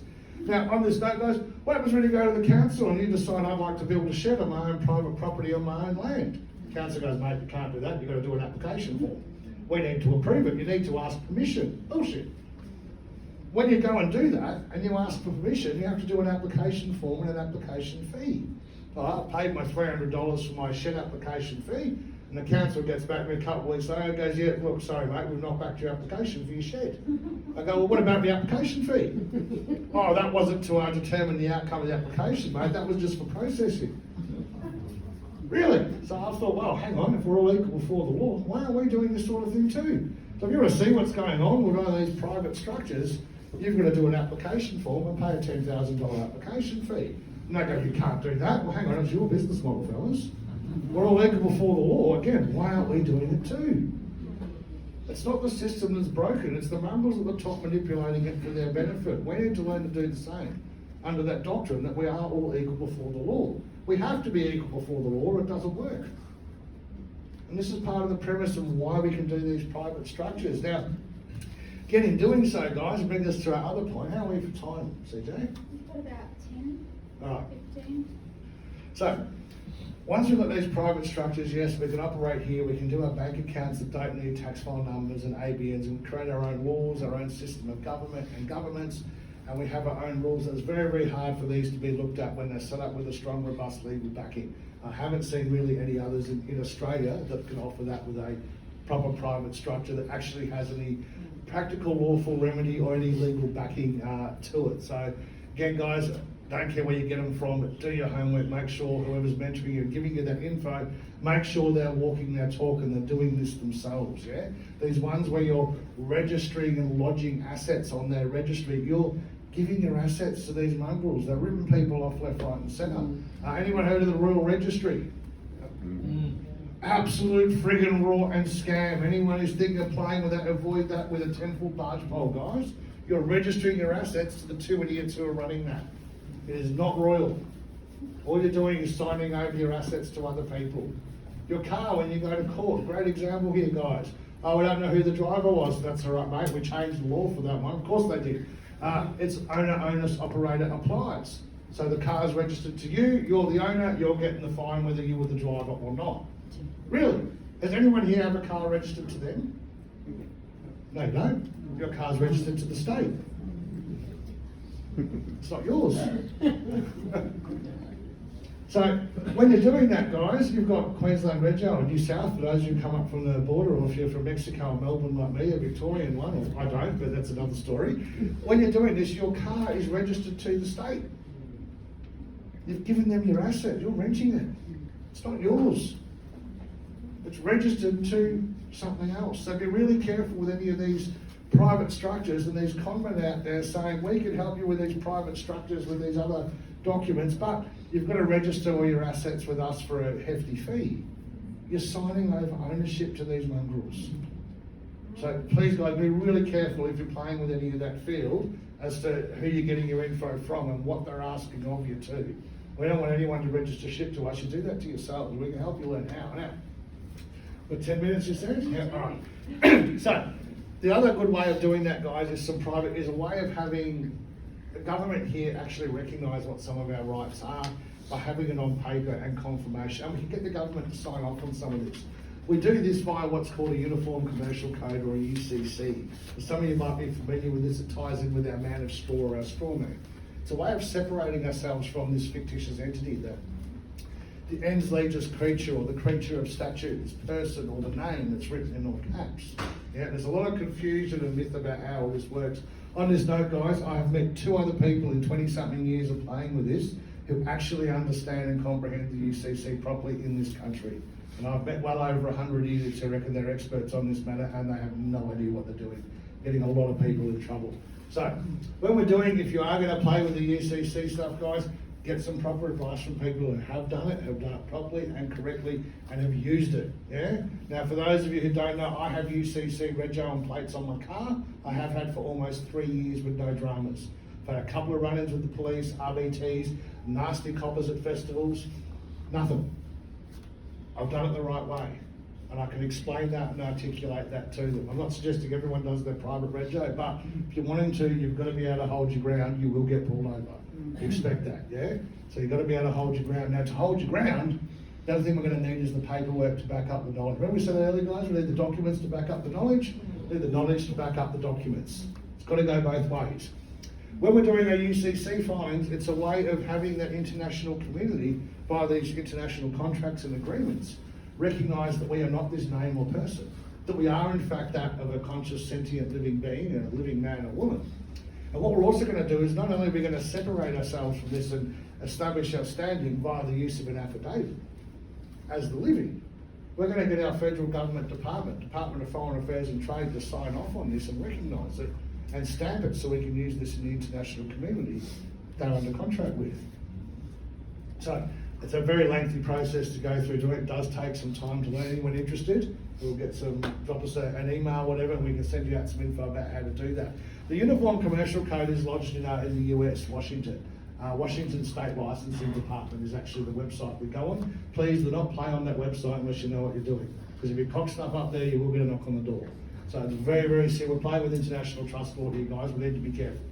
So when we're doing this sort of thing, guys, we can go in there, we can do what's called a UCC1 financial filing statement. There's a section in there for collateral. That's what we're putting a lien over. So if you're familiar with a lien, caveat, a lien kind of works like a caveat, same sort of thing. And that means that if I've got the first claim, I'm getting paid first. So I've got my UCC filing all done and stamped and corrected, and there's a few of you here we've done this for. And you've got all that through DFAT. We've got our apostille authentications. We've had one of our talented JPs help witness all of this work for you. There's a couple of you here, so thank you guys for our JPs that are here. Yep. Once all this is done, we now have a legal document and legal standing recognised not only by our federal level government, by the international community that recognises, again under our internationals, that we have the right to recognition as a person before the law, which means we have the right to recognition as not a person before the law. And here's the documents to prove it, backed with an unrebutted affidavit. Now, the affidavit, that's the key doc in all of our UCC paperwork. There's like 9 documents we do up for people when we do these. The affidavit is the most important, more important than the UCC one, our copyright or any of the security or private agreements we do with. An unrebutted affidavit stands in truth and remains fact in law. Now there's only one entity that can really legitimately rebut the affidavit that we're going to do. That entity is the man of straw, the name, the person, this creature of statute. Now remember, this creature of statute has no hands, feet or legs. It cannot read, write or speak. How is it going to rebut our affidavit? Now one of the key points in doing that is we say in these documents that we've reached an agreement with the debtor. We make ourselves the creditor. We have to be the creditor, by the way, guys. So quick one on debtor and creditor, trustee, beneficiary. This is part of what we do with our UCC. Over the years, it's been flipped on us. We've gone from being the creditor and the beneficiary. Somehow, mysteriously, we've now been lumped with debtor and trustee. They're the 2 titles we never want. They're the poor bastards who pay the bills. That's not our job. We're the creditor and the beneficiary. This was all done for our benefit. Now, for those who are familiar, have you ever heard of the SESQV or the CQV? Yep, I don't believe the CQV trust exists. 20-something years of research, I've found no evidence of an actual CQV trust. I have found a mountain of evidence of constructive and testamentary trusts set up behind your license, birth certificate, tax file number, ABN, anything else with an all-cap name and a 9-digit number. These are all accounts. A testamentary and constructive trust set up courtesy of the CQV or SESQV Act of 1666. Now, quick little history before I run out of time and get the questions you got. Back in the year 1666, we just had the great fires and the great floods of London and all sorts of nonsense going on over there. Government passed this SESQV Act behind closed doors, which basically listed all of us as dead and lost at sea. And the people weren't too happy when they got wind of this. Government, oh, it's all right. Even back then, we've got the people's best interest at heart. I could never say that with a straight face, guys. So this was the line that they went through, even back then in the year 1666. I said, it's all right, now that you're all dead and lost at sea, because we said so, what we're going to do is we're going to hold everybody's names, titles and properties in trust for your benefit as the beneficiary until such time as you return from being lost at sea and correct your status as the living. Then you can make claims against this trust we've set up for your benefit. And that's why we do the UCC. It's for offsetting of debt. Anyone who thinks they're going to do a UCC filing and access this legendary CQV trust that does not exist and retire on an island with billions of dollars, it's not how it works, guys. I'd be doing these talks from my own privately owned tropical island, and I would have a harem of scantily clad ladies here fanning me if that was the case. It's not how it works. What we can do, though, is use that to establish our status and our standing. And doing so, and we need to have this agreement between us, the creditor, and the debtor. So who's the debtor? The name, the person, the man of straw. Yeah? We have to be the creditor, guys, because we have life force living energy, which we use and expend to create and produce things of value to earn credit. Yeah? If I come and build a nice shed for CJ, She's doing a lot for me tonight. Yeah, I might say to Steve, I'm going to do this amazing 4-car garage, or put pool table, everything for a partner, somewhere for his bike, make it all sweet there. It's going to cost you 50 grand. And then we do this, CJ's pay me, and the ATO goes, mate, that's a nice area, we want 20k of that. Well, hang on, did you bastards come and pour the slope? Did you put the framing up? Did you do any of the roofing back? Did you do the wiring or the plumbing? Where is your equitable claim over the expenditure of my life force living energy? Who is the only entity in the world that can have a claim over that? God nature, yeah, not the ATO. So we got to bring it back to that status where we are the creditor and the beneficiary. We have to be the creditor because we're the ones with the life force living energy to expend to create and produce things of value to earn credit, not debt. This is why we become the creditor and the beneficiary, because it's the trustee's job to pay the bills. If you've set up a trust, and you've got a trustee, corporate or otherwise, it's their job to settle the bills and the accounts for that trust. And over the years, our straw man has somehow miraculously become creditor and beneficiary, and we've been lumped with debtor and trustee. We need to flip that and correct it. And that's what our UCC process helps us to do, on paper, verified and backed with an unrebutted affidavit. Now, with the unrebutted affidavit, guys, we have to give the opportunity for that to be rebutted, and we state in our documents that we have a mutual agreement between us and the debtor, between us and this fictitious man of straw. The government go, oh, mate, hang on, you just can't do. How'd you get an agreement? Oh, we use the government's business model. So, how are we going to get an agreement out of the dead that we can't speak to? Yeah, how does the government do it? Because they do this shit all day, every day. How do they talk to the dead and get agreements? Via the mail. They send stuff to you in the post, addressed to your all caps name, and say, we've got an agreement. Oh, hang on, we're all equal before the law. It's a sweet business model, fellas. We're going to use it too, but for our benefit, not detriment. So when we've done this process, I mail a copy of all of our UCC paperwork and my affidavit to this man of straw. So it's posted from my lowercase name to the uppercase name. Now, I did this for 6 years or more ago now for mine. And funnily enough, guys, I haven't had a response from my straw man yet. There's been no objections, no rebuttals, no complaints whatsoever. It's a great system. It's the same one the government uses for our detriment instead of benefit. And again, if we're all equal before the law, they're not going to say, mate, that's fraud, you can't do that. Well, hang on, it's your business model. All right, nothing to see here, carry on. They're not going to expose their own fraud and open that can of worms to come after one or two of us. Yeah? It's not going to happen. So again, we can do this too. And these are some of our key points, guys, as to how we do that. Again, we've got to know who and what we are. We're not persons. We're living, conscious, sentient beings, living men and women. We're all endowed with free thought and consciousness. These are our God-given, inalienable, or our natural-born rights. And we don't have to fight to reclaim them. We never lost them. We're tricked into deceived to voluntarily giving them up. The state offered BS benefits and privileges. Yeah? We gave up our rights to travel in order to get a driver's license for the benefit or the privilege of being able to drive versus our rights to travel. This is one of the key examples of how this is played. Well, you need one, all right, and when you sign over all this stuff and you agree, we've entered, whether we've signed a digital card or the license itself, we're entering into some form of agreement or contract at the price of giving up our rights to do so. And when we give up these rights, it's in exchange for these BS benefits and privileges. In the beginning, I was telling you guys a little bit about my background of being arrested lots with all my environmental activism. The bail conditions are the same thing. I refused to sign away my rights. Why? Because the bail conditions said that I wasn't allowed to go within 5 kilometres or whatever of the blockade. We have the right to protest. I wouldn't sign that away. Stuffiers locked me up. I'll argue with the magistrate in the morning every time they agreed. Now the bail conditions had to keep getting changed now because of the contract we'd agreed to. So originally it was I couldn't go within 5 kilometres. Then it was I wasn't allowed to block traffic entering the forest for the logging. I got arrested the next day for blocking a truck exiting the forest. This went on for 2 weeks with random changes to all of this. This is out if anyone knows the area, a fabulous place called Ewingcar. So this went on for 2 weeks, and I was doing stuff for the Environment Centre down around Inman and Byron years ago.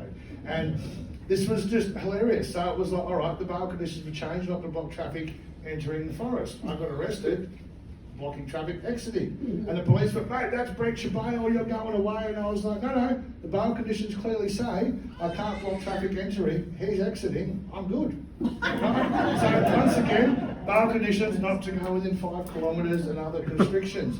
Those of you remember the 5G campaign we had a couple of years ago here in Byron.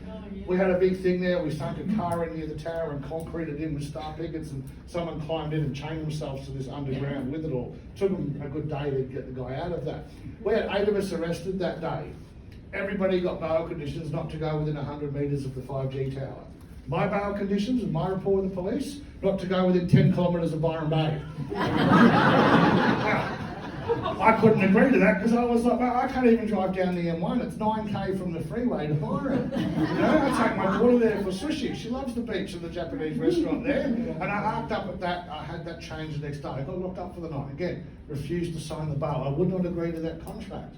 There was nothing of valuable consideration to entice me to accept the offer. So I refused. Now, when I did that, and I finally got these bail conditions changed, you have to sign the bail form to get out. Yeah? Now, I wouldn't sign it in its format because it said person receiving bail. I'm not a person. crossed it out. I changed the bail form while in custody at the back of the Byron Bay Police Station, changed the form, rewrote it, and then signed it. And the cops were like, mate, you can't do that, it's an official government form. I said, no, it's an unsigned contract. That makes it a negotiable instrument, non-negotiating. These are the terms I'm agreeable to. I initialed all the changes, done correctly, signed it, gave it to them, lo and behold, they accepted it, and I went home.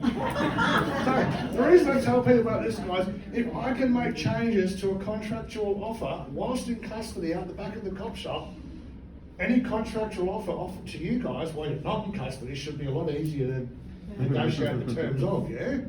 Maintain your rights, don't fall for that. Again, the illusion of free choice. You've got options A or B, mate. No, let's look at options C through Z. Let's change the way that we look at this, guys. Let's learn a little bit more about who and what we are, our standing, how to articulate that, and how to have the documents to back that up. Amazing. Thank you so much, Seb. All right, so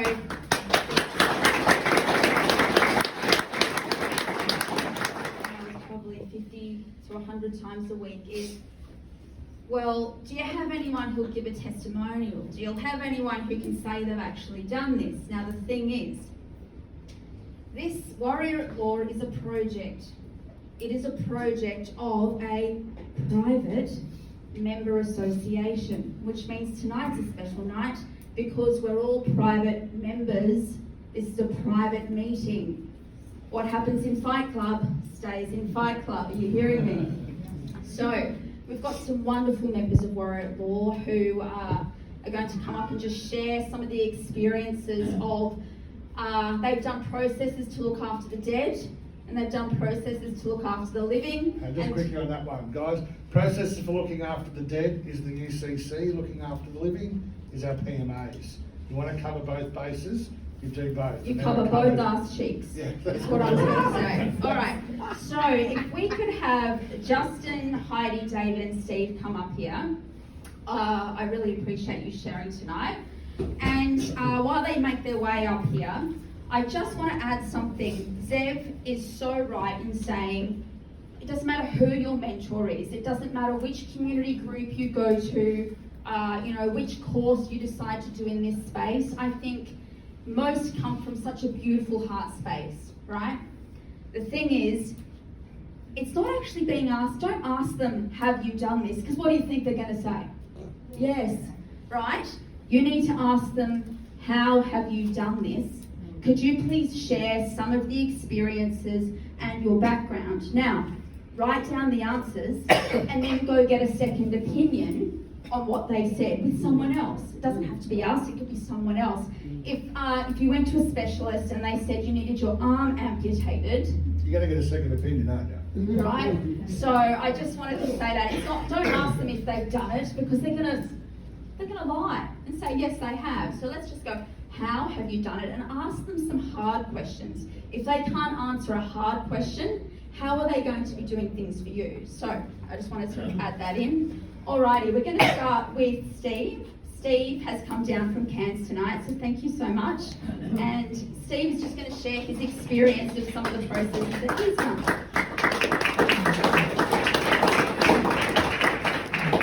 Hey guys, how's it going?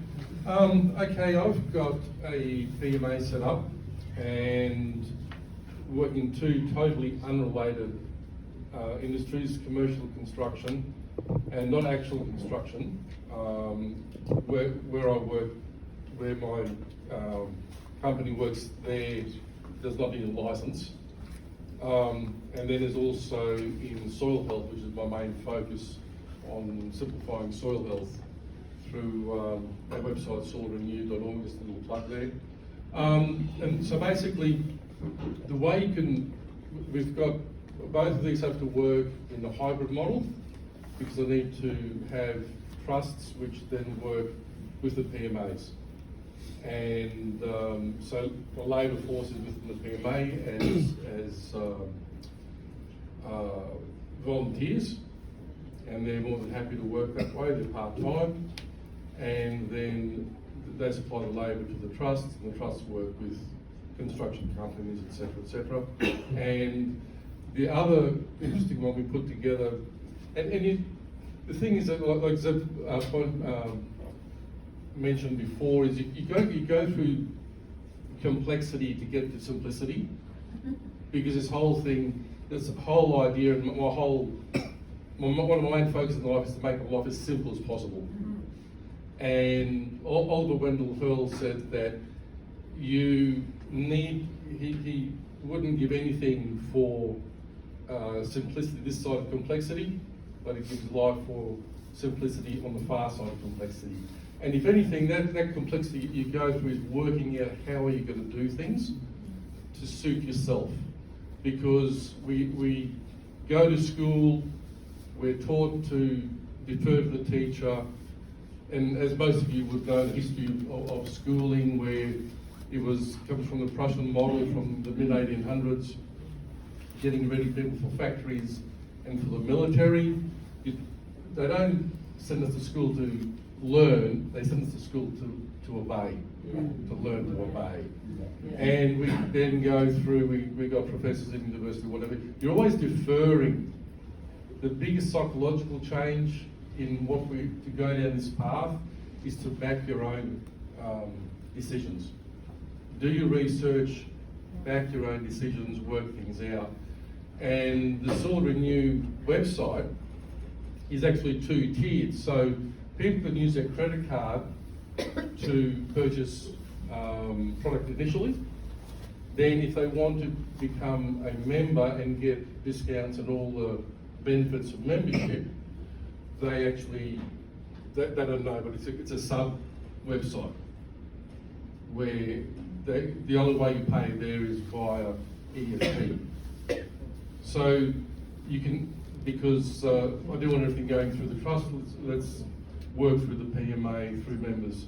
And when you hear this term about being in the private, it's the transactions that are in the private, because you only deal with members of your PMA. And that's basically it. You're just going to work your way through whatever suits your situation, whatever suits your goals, what you want to achieve. That's in your hands and where you want to head. Thank you. All right, we'd like to hear that. So Zeb actually helped me out with a situation probably about 2 or 3 years ago. Can you still hear? Yeah. And basically I reached out to the NDI Safeguards Commission, the ATO, the Fair Work Ombudsman, work cover. No one helped. Everyone told me to go F myself, and Zeb was the only one who helped me. So that actually inspired me to go and start learning all this stuff, start learning law. I ended up doing 2 diplomas in law since I spoke to you. Wow. Now those pieces of paper are as useless as tits on a bull. But I learned, I was inspired by Zeb to take onus of my own responsibility and basically learn myself, so I didn't have to defer to anyone.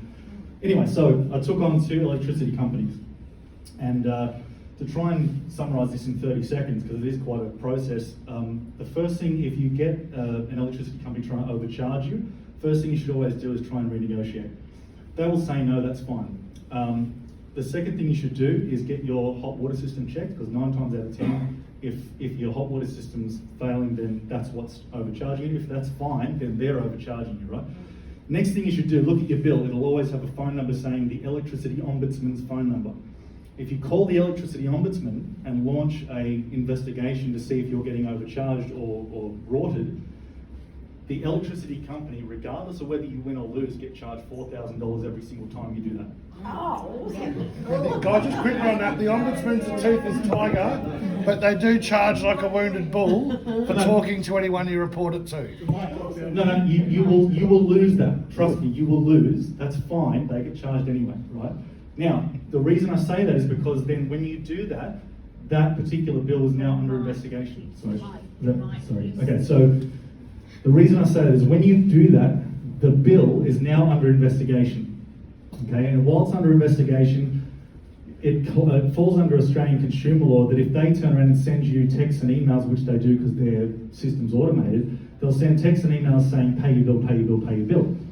Now, Section 50 of the Australian Consumer Law, harassment coercion, which carries about a $50 million fine, if I remember correctly. So what I do is I keep every single piece of evidence, and I always file it with a Google Drive folder with every different situation. And then when the time comes, I actually send them the evidence and say, look, I'm happy to go to court because I've got 5 or 6 other people in the same situation, which is a class action, which they really fear. And I say, look, you can either make a deal with me here and now, or we'll go to court as a class action and you'll be sued about $50 million per offence. So usually what they do is they go, okay, well, let's make a deal. So with the first electricity company, I ended up getting refunded for the whole 12 months. And for the second electricity company, they refunded me for 2 bills and then credited my account for the next 12 months. So I got 2 whole years of no electricity. So that runs out of August this year. And I will pay the payment.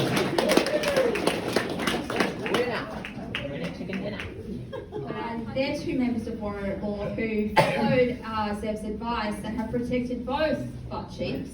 And they've done the UCC process to protect the dead, and they've done the PMA to protect the living. They are also amazing wildlife warriors and rescuers on Mount Tambourine, my neighbour. So, David and Heidi. I don't know, what can we say? I guess we got involved to be able to, I guess everyone's paying their taxes and everything else like that. We wanted to get to the point where actually we're using our taxes, or using what we should be paying for taxes, in the right way. So we've been using our funds that we have from the PMA to run our 2 projects. And Heidi does a lot of rescue work on the mountain, and I'm working with 5 different councils to protect a really rare tree in southeast Queensland. So that's what we're, in other words, we just want to, I guess there's not much with government, much oversight where our funds go. So we thought, well, let us have control of our funds and do something really good with it. Do you want to say something? No, pretty much I just wanted to share that the experience that we've had with Claudine, or CJ as she's also known, and Zev has been really amazing and been such a positive experience.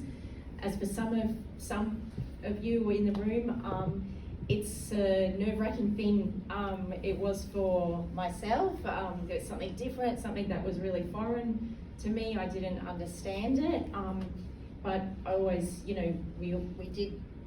David was probably more the kind of different thinker. I was very much, ingrained in the system and taught this, and this is how you do it. And so it did take a lot of my mind to try and, I wanted to learn, but just to the understanding and trying to understand the terms, I kind of grappled with it a bit. I was very open to it, but just took a while for it to sink in. And I'm still learning. I'm still definitely a white belt, but I think having that support with Zev and sorry, I'm not probably holding the microphone very well.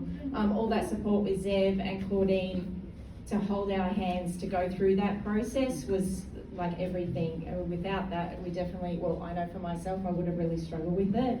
I'm not a hugely confident person. I'm more of an introvert, very shy person. So that was like a big deal to have that support and go through step by step and saying, you can do it. Everything is heart-centered, what you're doing. I think it was just, so much of what we're taught and from growing up is, not the right way and that kind of thing. So I just wanted to say thank you guys so much. Thank you. Thank you. Alrighty, so you've got a quick here, so. Alright. Does anyone here have a question down the back? Alrighty. Let's get started.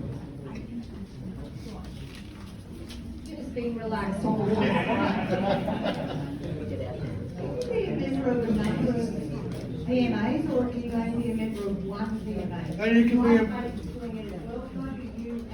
you can be a member of as many PMAs as you like. It is your right to choose how and who you freely associate with. You can associate with 8,352 different PMAs. That is your choice because it is your right to freely associate. So you can pick as many as you like. You can decide which ones you do and don't want to be a member of. That's fine. Just got to be careful you don't use 3 PMAs for the one matter, yeah? I know that you've got some experience with the UCC process. I would love you to share your experience. Hi everyone. Zev actually introduced me to UCC quite a while ago, and I decided to jump in with both feet got talking about it and found a mutual ground. I put up a video where I served a document on police which Zev was using, and also I was, but we didn't know each other was doing the same thing. So we were sort of getting together in order to help support people, because we saw people ripped out their cars, their windows smashed, and we got sick of this rubbish going on. I've gone, well, let's play a little bit of a game. So I got the police to start pulling me over. We both put private on our plates and UCC. So Zev introduced me to the UCC and set me up. So that's how I learned about UCC law. I didn't know anything about it because my specialty is discretionary trusts, 27 years. So then I jumped into his UCC and I thought, oh, this looks like a fun game. So I took my car out and I had my boy in the car beside me, and police pulled me over and I served him with a document. One that me and Zeb were both using. We didn't know. We were both written documents very similar. We had a laugh about it later, but I served it on them and they freaked out. And I turned around and they said, what's this? Anyway, when I posted on the TikTok just for fun under my organisation, and had 300,000 views overnight. It was going viral. The federal police shut down the whole channel on TikTok, and it was pretty entertaining, to tell you the least, but come up with, what do you mean I'm served? And the police didn't know what the hell to do. They were so confused and lost, but anyway, because I'm so sharp in this industry, I got my lawyers to jump straight onto it. We put TikTok in a position where I was going to sue TikTok. So TikTok put my channel straight back up again the next day, and my lawyers had contacted him and said, you've unlawfully shut down his channel. He's an entertainer. So, and he did this for entertainment purposes, and now you've destroyed his business, and they would have done over 1 million views in 2 days. So then they put it back up, and they put all my channels back up again. But what they did do very sneakily is it stopped it from going viral. So I'm going to repost it again in a strategic manner, and then it should go global again. But it hit world news, UK news, USA news, it hit every news in the whole world. And they called me, funnily enough, so it was just quoting a sovereign citizen. And it was funny, in that same vehicle under the camera, they turned around and I said, oh, you guys are puppets and muppets, you do what you're all told what to do. How can I be a sovereign and a citizen? One's free and one's enslaved. So you guys are idiots, right? So anyway, they all sat back on that one too. So it doesn't matter which way they go. But Zeb is really sharp in this industry, so anyone who wants to do UCC. I also got a PMA off him because he's the best at PMAs. Because I have a yacht company and I created a yacht club so the government couldn't contract with me, so everyone can come out on my yachts without getting involved in my private members association, and they become club members and they're not bound by jurisdiction or government law. So he benefited my super yacht company as well. So the two things were really helpful, so thank you for those. Just a quick one, I've got you there, Grant. And there's been no action taken by the police in relation to the pullovers over your private plates to take it either. No action whatsoever, and that's the funny thing about it. They said they gave me all this stuff in fines, but to my belief, I think I've got well over $30,000 worth of fines with a criminal organisation who I keep on serving. Last time I served them, they wrote me back a message. I'm saying, can you please confirm if you're owned or not by the Crown? They sent me back an email saying, yes, we are. I says, thank you very much. I'm not interested in doing business with you. So I believe they're still sitting there today, and they just leave me alone now. They don't want anything to do with me. Yeah, that's all I do. Guys, just so you know, Grant's been in the space of playing with the law, and look, people looking for a very, very good Rolls-Royce asset protection trust. Grant's who I send people to. He's one of the best in the biz at what he does. Very sharp with the law as to why he was successful in doing that. But even with someone with Grant's head, it took some time to learn how to do that and how to hold his own with the police and do it calmly. Make time when he goes for me with Tom Barnett. He speaks about this a lot. It's the attitude test. Can't deal with these guys if you're angry and all emotional. It's not going to go well. You've got to pass the attitude test first. So if you're going at the police looking for a fight and all aggro, fights are very easy to find if you go looking for one, guys. We don't want to be doing that with police. Right. So always stay calm, don't be belligerent, be nice about it, and yeah, there's a few of us here who've had a few successes at playing with this. Grant's case in particular was entertaining. Grant actually rang me and put me on speakerphone with the police while I was overseas at one of his pull-ups, and I had the copper from Queensland admit and agree while we were recording that he was punching well above his weight. he was operating well outside and above his scope of power and authority, and that he was breaching numerous state and federal and international laws. And he said, yeah, I'm aware of all that, mate, but I'm a Queensland police officer and I'm going to do it anyway. And we just went, mate, you're on film, but fantastic. So this is part of why none of this has been followed up. We have that on record of him agreeing to that and saying, I'm going to do it anyway. This might have something to do with why no further action has been taken, and it hasn't gone to court. You just said belligerent. You know how cops always call us belligerent? When you're talking about the law definitions, so to get everyone's head through this for a second, so when we're having conversations, we're using dictionary definitions to understand each other, but as soon as we take a matter into a court of law dictionary definitions rechange the word. The words don't mean the same things they do out here, right? And as Zeb's saying before, like, you know, person means creature of statute and so forth. But if you actually look in Black's Law Dictionary, editions 4 through 9, you'll find that person actually means, can mean an individual, a corporation, or even a country, right? Then, so editions 4 through 9 of Black's Law Dictionary, then if you look up belligerent, only has one definition. It's for country. When a country commits an act of war, yeah. Isn't that freaking interesting? And there's Black Laws Dictionary, 4th edition, because that's Zeb's favourite. That is, if you remember, that is on the Warrant Law. Yeah, if you're looking up these legalese dictionary guys, after about the 5th or 6th of the Black's Law, the agenda started sneaking in. So if you go with the 4th edition, that's one of the more accurate ones I've found that is less woke and less unadulterated. So we usually go with some of the older ones. Awesome. Does anyone have The Biosecurity Act. Biosecurity Act? Yeah, the Gold Coast at the moment is being hammered by the... Fire ants? Yeah.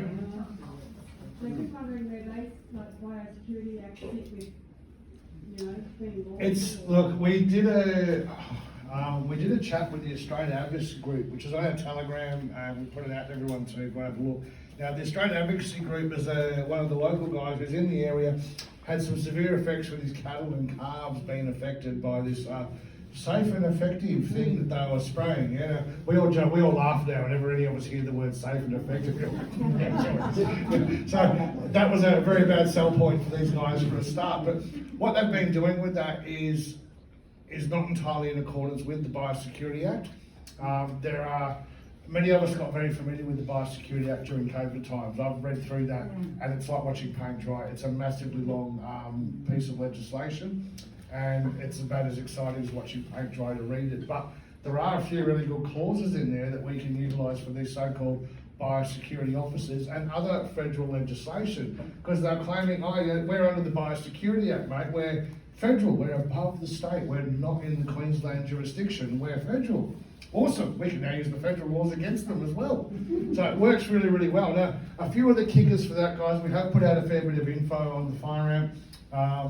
One of our special guests here, Colleen's had a lot of fun playing with this with some FOIs, requesting copies of the written authority they're relying upon for the use of. Funnily enough, the FOI request came back saying no such written documentation exists. They couldn't provide a copy of any such written authority. Now, also biosecurity officers and all, you ask them to identify themselves, they'll point at a little tag on their chest with a photo of them. That is not an instrument of delegation in accordance with, I'll put this one on the board, no one will remember it.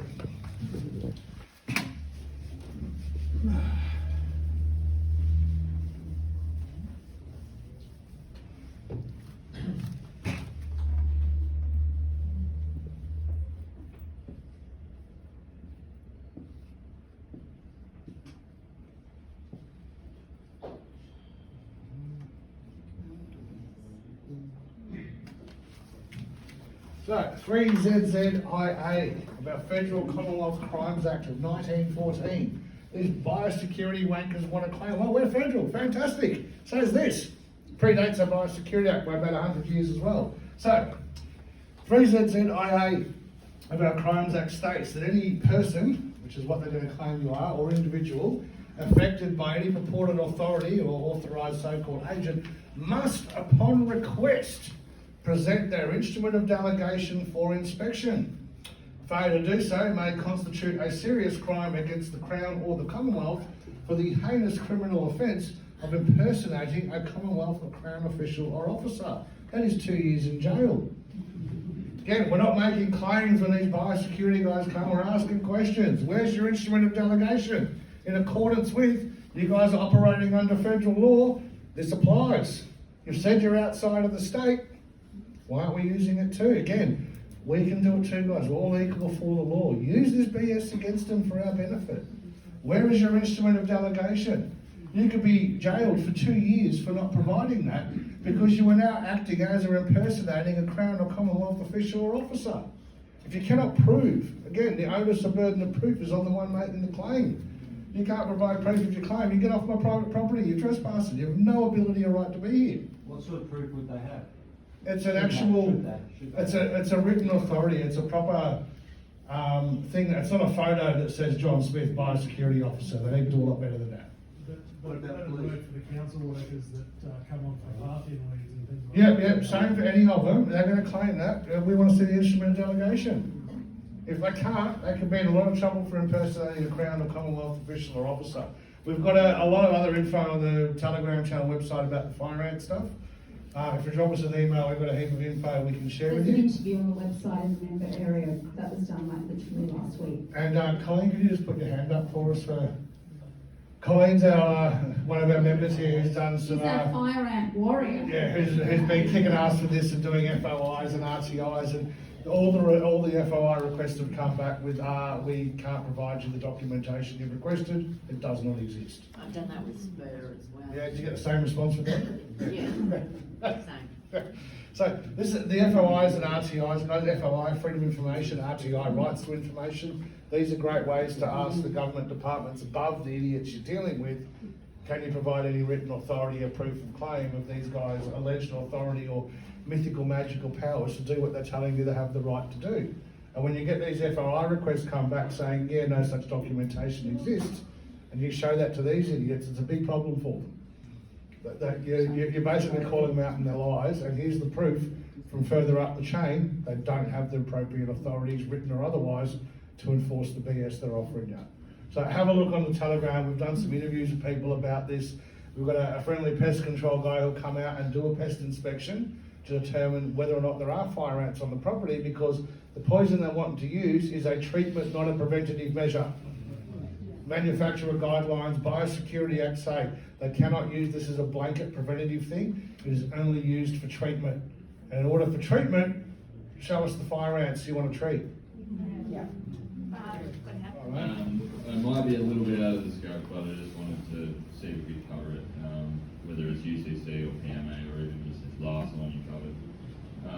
So, you know, for the straw man, the UCC is going to cover and protect them or it from the other people trying to use it without your authority. They can't make claims against the name because your claim existed first. You need to be honoured first. Right. So, for other things that you're still in the government's use of because you're working within it, you know what I mean, if you've got Medicare or whatever, sure you don't want to use the UCC to make it. But, you know, say you need whatever from the councils, blue card, kids, whatever, like, you need little bits and pieces to still get in, you know, a job or whatever. But you, like, you know what I mean, you're giving them the power if you got to get a blue card. But it's temporary, Vince. When we're doing that, yeah, it's our right. Again, it's not a right unless we get the choice of when, how we exercise those rights.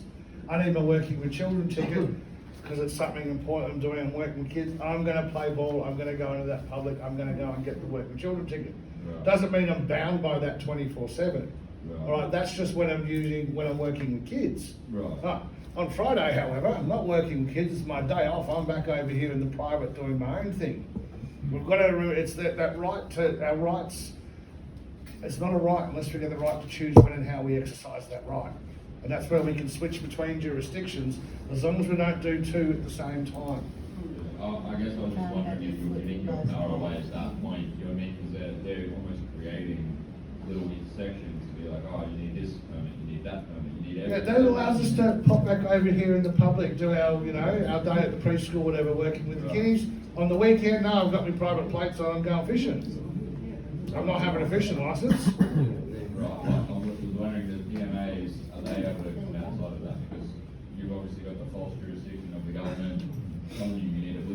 Well, you can, if you were doing stuff, say you were working with kids, for example, we've got a lot of guys who have done homeschool groups, etc., under a PMA. There's no working with children and stuff for that because they're governing that themselves. They're creating their own terms and rules and conditions of what they expect from their members. That if you're going to be working with kids, you're not a pedo. That's one of our prerequisites, yeah? Which means no government officials are allowed near the kids. So you can put that into your bylaws if you like of the PMA that stipulates that's the case. Yeah. So, but that's when we're doing that. But then if you wanted to go and have, say, a job at the school, and you had to do, you're not going to need you working with children. We're not under the PMA then. Then we go back over here in the public. I go and do my day at the school, and then the next day, no, we've got our private homeschooling group. Well, they're working with children, tickets are relevant. I'm not a government official, therefore not a pedo. I'm good to work with the kids. And you can have your own terms in your PMA that stipulate how that all works. Something shuttle ships going to Privacy Planet this week, right? And unless we could move to Privacy Planet, I could rescind all the contracts I have with the government. I'd have to rescind my Medicare card, my driving license, my passport, my customer relationship number that they've got on me, my tax file number, etc., etc. Now, all my projects are fully in the PMA, so I don't use a tax file number, but you get where I'm going, okay? But if I rescinded all of those contracts, how am I going to exist on this planet anyway, right? Very difficult. Now, I actually know a few individuals who have been able to do that. They've created an amazing private society, but that is a very high level of responsibility. They cannot use the fiat currency that we have. If they went, they can't go to the hospital, etc., right? So you know what? Part of being in the private is also about a high vibrational way of thinking. So I try to live my life as private as possible, and this meat suit that I'm in right now, I only get one shot in this meat suit anyway. So my soul, I'm going to choose when I'm over here in the private. And for me, that is about 80% of the time. But for 20% of the time, I'm over here in the public. Because, you know what, I want ease, grace and flow. Has anyone got an email from me at Warrior Law? What does it say at the bottom? I want ease, grace and flow. And what Zev said at the beginning, we're not here for the fight. You know what, I really admire those who are in for the fight, but you're wasting your life away. I want to step over here and embrace this beautiful life I have. Am I making sense? Yes. Thank you. All right, who's next with the question? The quick on that, guys. The Art of Fighting Without Fighting. Great way to do things. Anyone who hasn't read Sun Tzu and the Art of War, I highly recommend reading that book. Brilliant. Tonight. Question that I've had for a while. I've had a few interactions with the police, and then started off reasonably strong, but then kind of hiccup when it gets to that point of asking them, well, they make the claims, but then holding them to account to actually provide that evidence. That's kind of where I kind of start to flake a little bit. I just don't know how to navigate that. Look, time and experience, but as I said, when I started doing this, I've always been a cheeky bit of a smart ass, especially with the police. But, you know, before I learned how to do this as well as I do nowadays, it didn't go well for me. And that comes with time and experience. Treat it like riding a bike. You first learn to ride a bike, you've got your old man chasing you in case you fall off, you've got training wheels on. After a little while, you're riding no hands, throwing shit at your mates when you go down the street. It doesn't take long. It's driving a car, you're focusing on learning the gears and the clutch. Now we're all driving on, rolling cigarettes, I'm on the phone, I'm drinking coffee, you're not paying attention, you know? Becomes second nature after enough time and practice. And sadly, when you're doing this sort of thing, you know, it's school of hard knocks. If you're going to learn how to deal with the police, it's going to come with some, yeah, that didn't go as planned. Well, we wear that one on the chin. As long as we learn from it, it's still a win. And we just say that it's holding the line and just having enough knowledge to be able to keep bringing that around. To Mate, look, hats off to you for having the balls to at least stand up and have a crack. That's better than most. Yeah? Most people learn a lot of this stuff. They've spent half of COVID online reading this, and if the police approach them, they're like, yes, sir, here. I don't use any of that knowledge. I don't test it. I ain't got the smile of the balls to actually stand up and have a crack. One of my favourite quotes for many, many years, guys, I'd rather die on my feet than live on my knees. Yeah? And this is a big part of the attitude many of us adopted over COVID. We're all just like, you know, we're not doing it, yeah? I'm not playing, I'm not having a part of this. So this is where that comes from. And that ability, the confidence, the in here, to know that this ain't right for me, and good, bad, ugly or indifferent, I'm going to take a stand and have a crack anyway, mate. Hats off to you. That's how we learn. Yeah, if you got it right the first time, you didn't learn. You already knew. So we learn from mistakes, guys, but we try and ease up on the mistakes, because mistakes with the police can be quite painful physically speaking from experience. So try and just, you know, when you push the point where you know you're about to get clobbed, stop. Reset, renegotiate. If you're at the point where you know you're about to get hit or tasered, stop there, guys. Tasers really hurt, by the way. I do not suggest you try and get hit while there. Hi, Zeb. Just a quick question on the UCC. Probably won't be a quick answer, but which jurisdiction is the UCC superior to? Because there's a number that I've read about, UCCs from California, Arizona, Texas, etc. Which is the jurisdiction that you're dealing with? A lot of the states in America all have changed a couple of sections. The bulk of the UCC are agreements, and there's, I think, like 9 sections of UCC, 1 through 9. It's a very, very long read. Some of the states have changed certain parts. The bulk of that is the same in America. And because where we're doing the filing is Washington, or Washington State.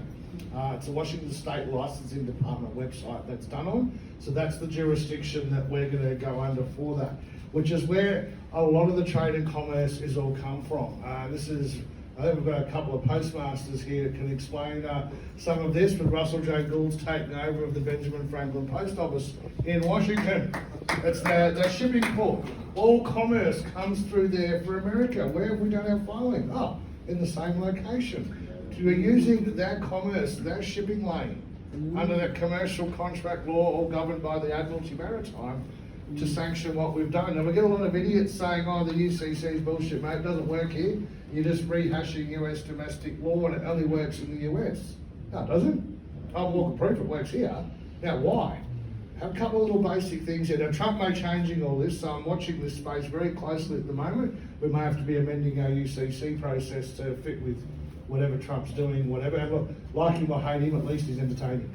So what's going on with the UCC, we're a little bit unsure, but one of the key points here, there's 2 key factors that we can rely upon as to why the UCC works here. Now, when we do that process, we get it authenticated and apostilled by Department of Foreign Affairs and Trade. So our federal government department that sanctions what is foreign trade has signed off and agreed to our documents, and we can now use them in the international arena with any country we have a trade agreement with.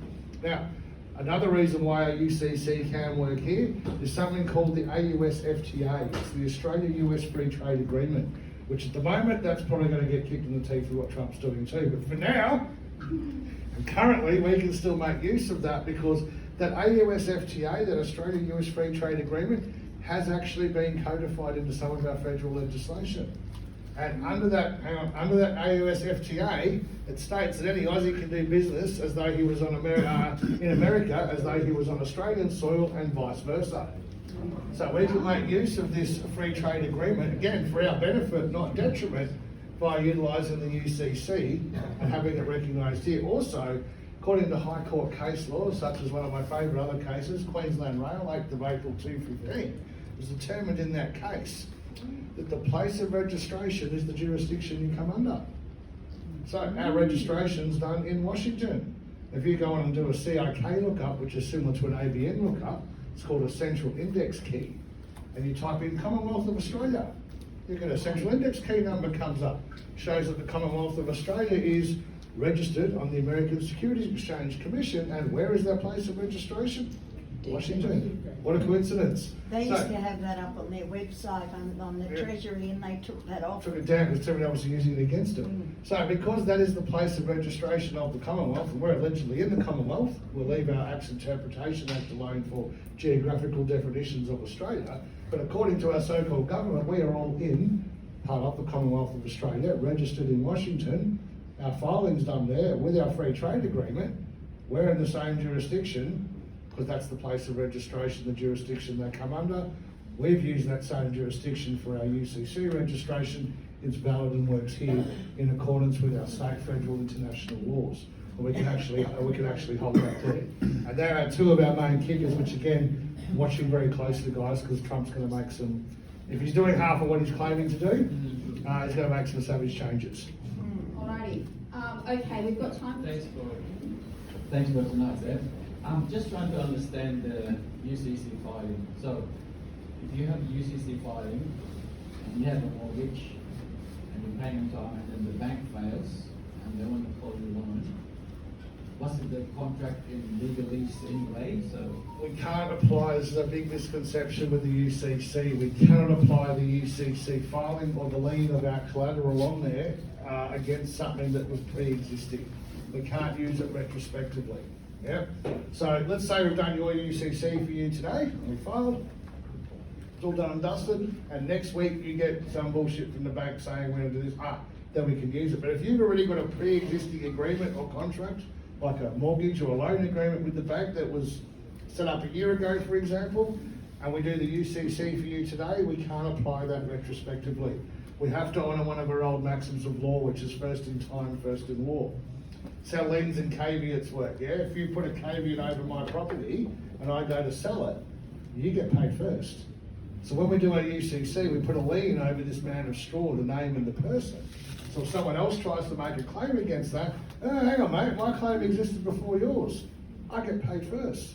Put this another way, if the sheriff turns up at my house and says, Zeb, you've been a naughty boy, you haven't paid your fines, we're here to take your car.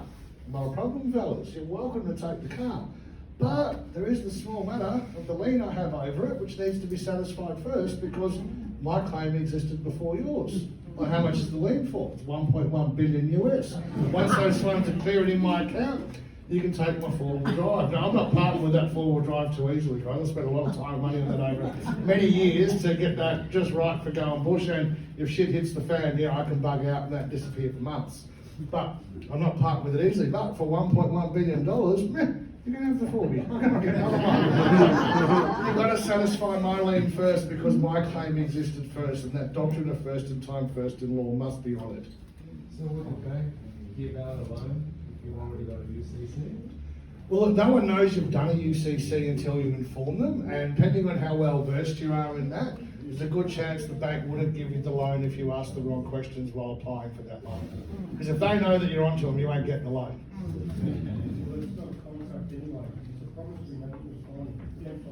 Yeah, they're not lending you any money. I'll have to chat about banks another day, mate. They're not lending you any money. You're creating credit. It's your credit that they then loan to you and charge you interest to pay back when it's your money in the first place.